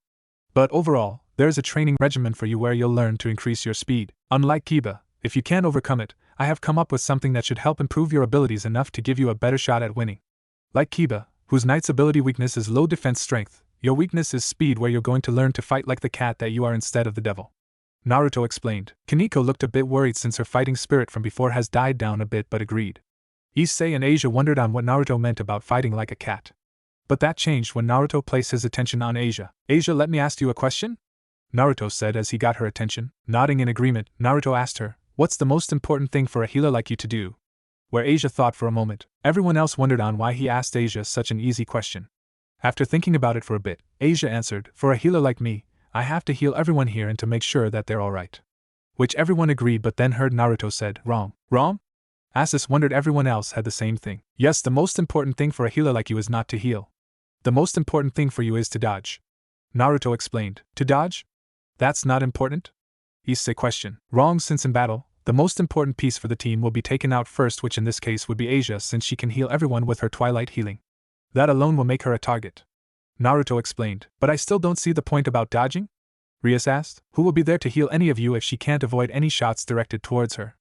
Naruto questioned. Naruto explained that because of her ability, it would be her that will be taken out first. In battle, if she needs to save someone's life like Issei or Kiba, she'll have to leave her master's side, which will leave her vulnerable since she'll likely be with no one who can protect her. Naruto had thought about wanting Asia to learn how to create a powerful barrier or shield with her magic so she can defend herself and others, but knew that there wasn't enough time. So Naruto decided that Asia needs to learn to dodge so she can maneuver herself around the battlefield and not get hurt while going to assist anyone else. She can also act as a divergent since they'll think she's an easy target where they'll waste stamina on taking her out. Along with that, she'll be Ria's second pair of eyes since she won't be in the battle directly but can still be a witness for it, where she can give Rias any information on how the opponent moves and such. This would be the most important part for you, Asia. Since you'll be dodging and hiding in the shadows, you'll be giving Rias any information that comes up that she can't see, such as attack pattern, combinations, and such. So you'll have to learn on how to focus on everything when this is over. Naruto said, where Asia hesitantly nodded since the task she was given was a very demanding one, since she can give Rias the key to either victory or defeat if it comes down to it. Finally, Issei saw Naruto placing his gaze on him, where he knew that he'll have the most problematic in the group. Finally, we have the one and only pawn. Although, this pawn definitely has an intriguing little item, Naruto said before sighing. But with that being said, he is the one who's going to need the most work out of the group. Pointing out all the flaws that Issei has, he is the one who most likely have the greatest impact in the raiding game. Issei doesn't have any real fighting style, yet can take an average hit. Neither balance or coordination, average human strength and speed, per reaction time, and has no magical ability. The biggest problem with him though is his focus, which will hinder his growth as dragon. Naruto explained. My focus? Listen here, I may not be as high up as everyone here, but once I put my mind on something, I can do anything, Issei stated, where the other smiled at his statement. Naruto sighed as he pulled out something from his pants pocket. It was a sheet of paper where he held it in his hand. Oh, really? Catch this, Naruto said as he quickly unfolded the paper where it came at him, Issei, like a flying playing card. Issei caught it, where he then looked at where he then got a perverted look on his face. The sheet of paper was a picture of Mai wearing a red two-piece bikini doing a provocative pose. The others saw Issei's face, where they wondered on what he was looking at. Before they could ask, Naruto said, Hey Issei, getting his attention. Hi, he responded, not looking up at Naruto. It was then that he was hit in the head by a pillow, where it made him drop the picture on the coffee table where everyone saw. Ah, that's the pic we made during our vacation in the French Riviera last summer, Mai stated, where she quickly got and concealed it. So you have no focus. The instant you see an attractive woman's body or imagine one, you lose yourself until you snap back to reality a moment or two later.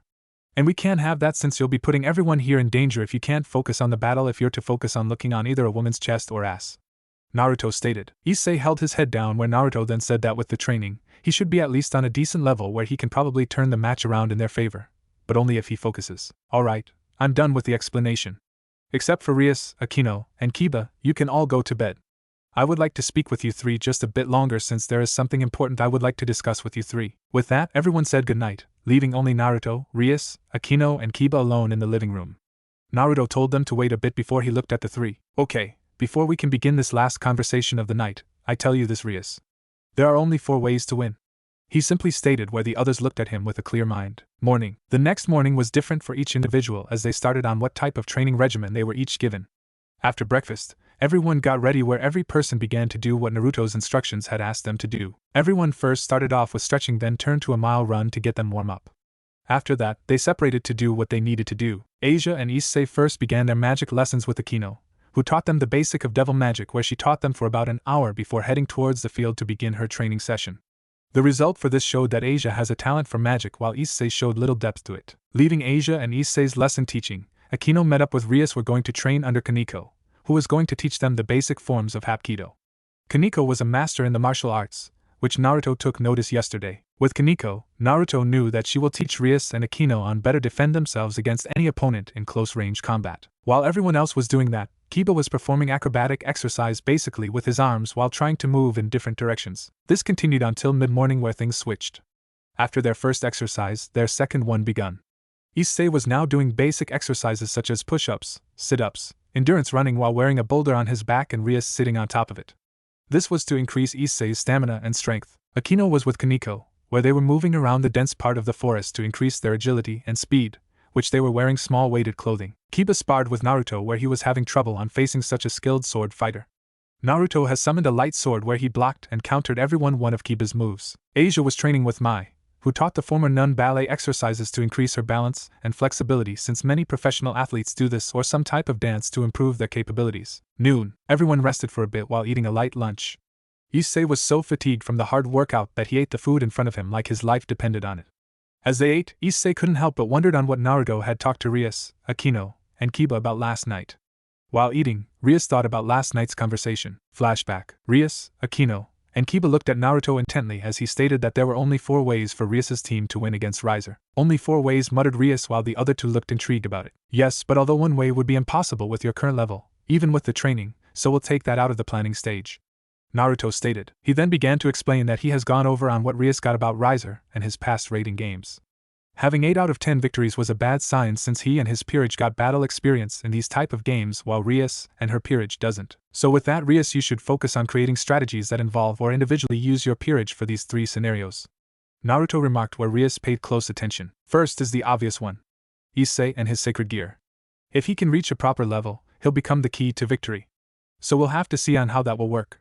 For now, we'll have to push him as hard as we can in order to see how he'll stack up, Naruto explained, which the others nodded in understanding. Second is Kiba, where the other 2 looked at the young man. Me? A dumbfounded Kiba questioned. Yes, that training sheet I gave you is for you to not only strengthen your swordsmanship but also to try and free yourself on whatever you have in your mind. What do you mean? Kiba wondered. Because your sacred gear is special. I can tell that it is strong, but it only has darkness in them.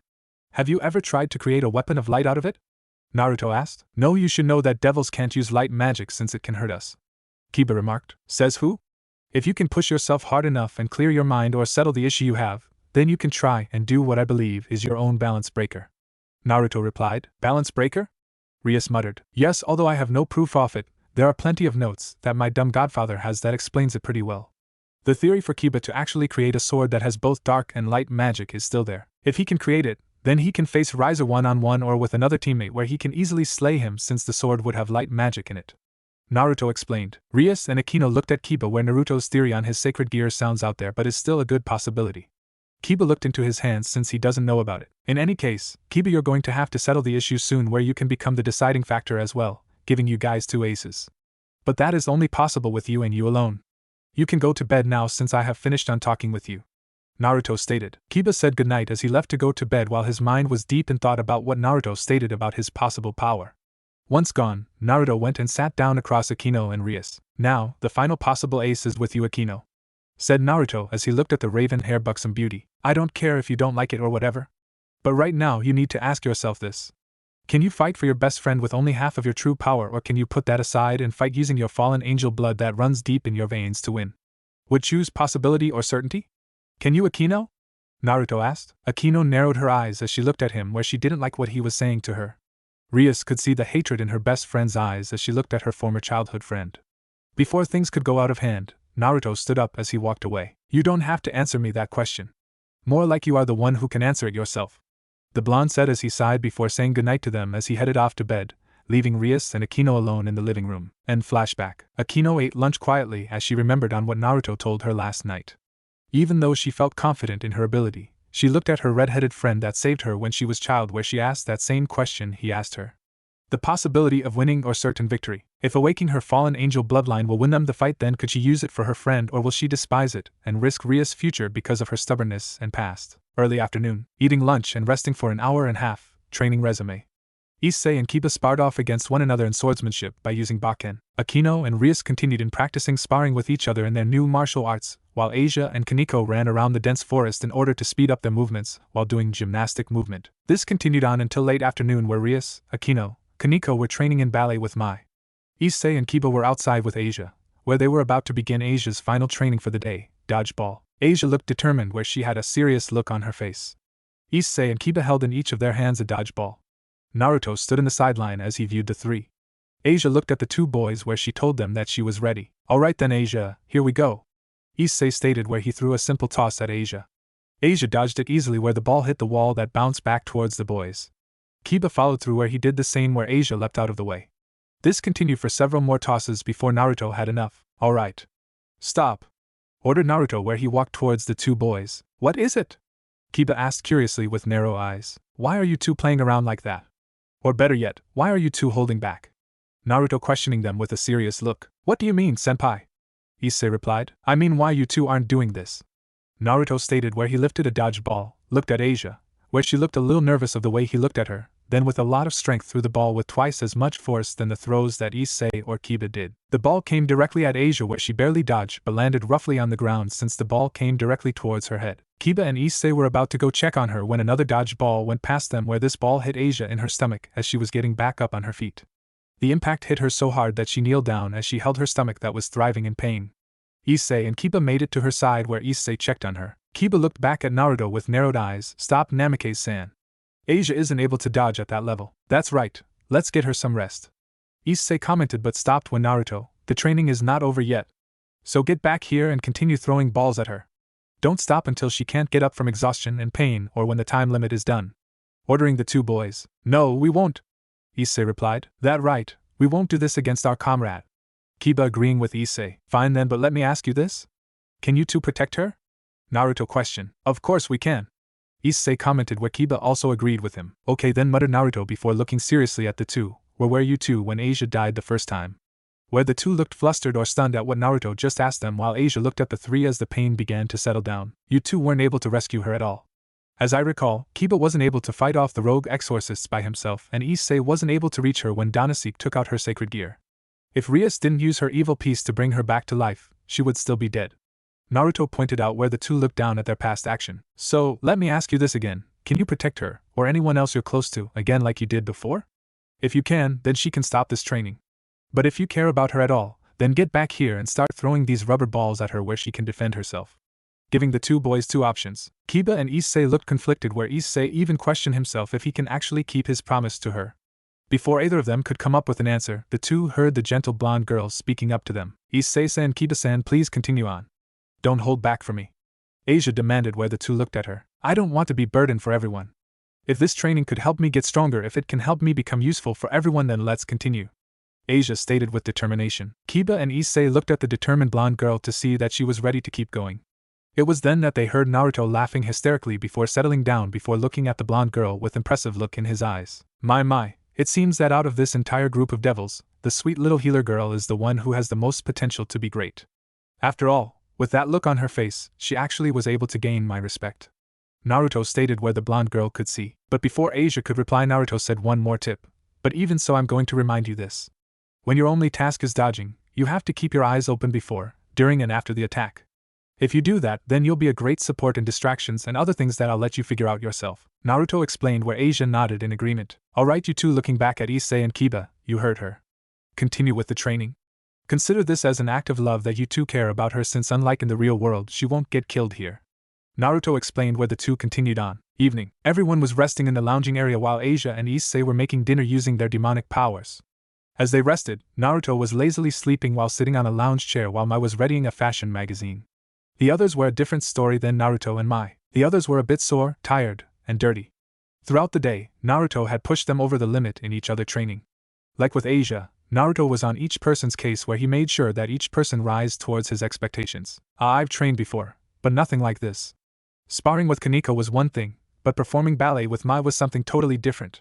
I remembered my brother and father saying that I should take a few lessons back in the past, but I said no. Now, being forced to take it like this, it really shows how hard it really is, Rias commented, where Akino agreed with her. Well, what do you expect?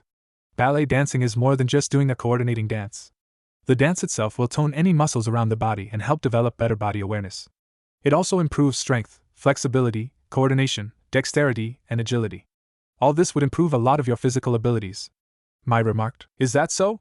It improves our physical abilities, huh? Rias muttered out. That's right. It not only improves abilities in the field of athletics, but also behind closed doors. Mai said with a smirk on her face. Behind doors? Muttered a monotone Kaneko. Hi, after all. With all that stretching and flexing, you'll be surprised on how many performances you can do in bed. Mai sly fully stated. This got the response on what she was looking for when Rias, Akino, and Kaneko had a bit of blush on their faces. Kiba had a confused look on his face as they said this, where he wondered on what they meant. It was then that they heard that dinner was ready, where Naruto woke up and left to go eat along with everyone else. Night. As the stars sparkle in the dark night, Naruto was sitting on the top of the roof near the edge. As he looked out on the night sky, he couldn't help but wonder on how things will turn out in Rias' match.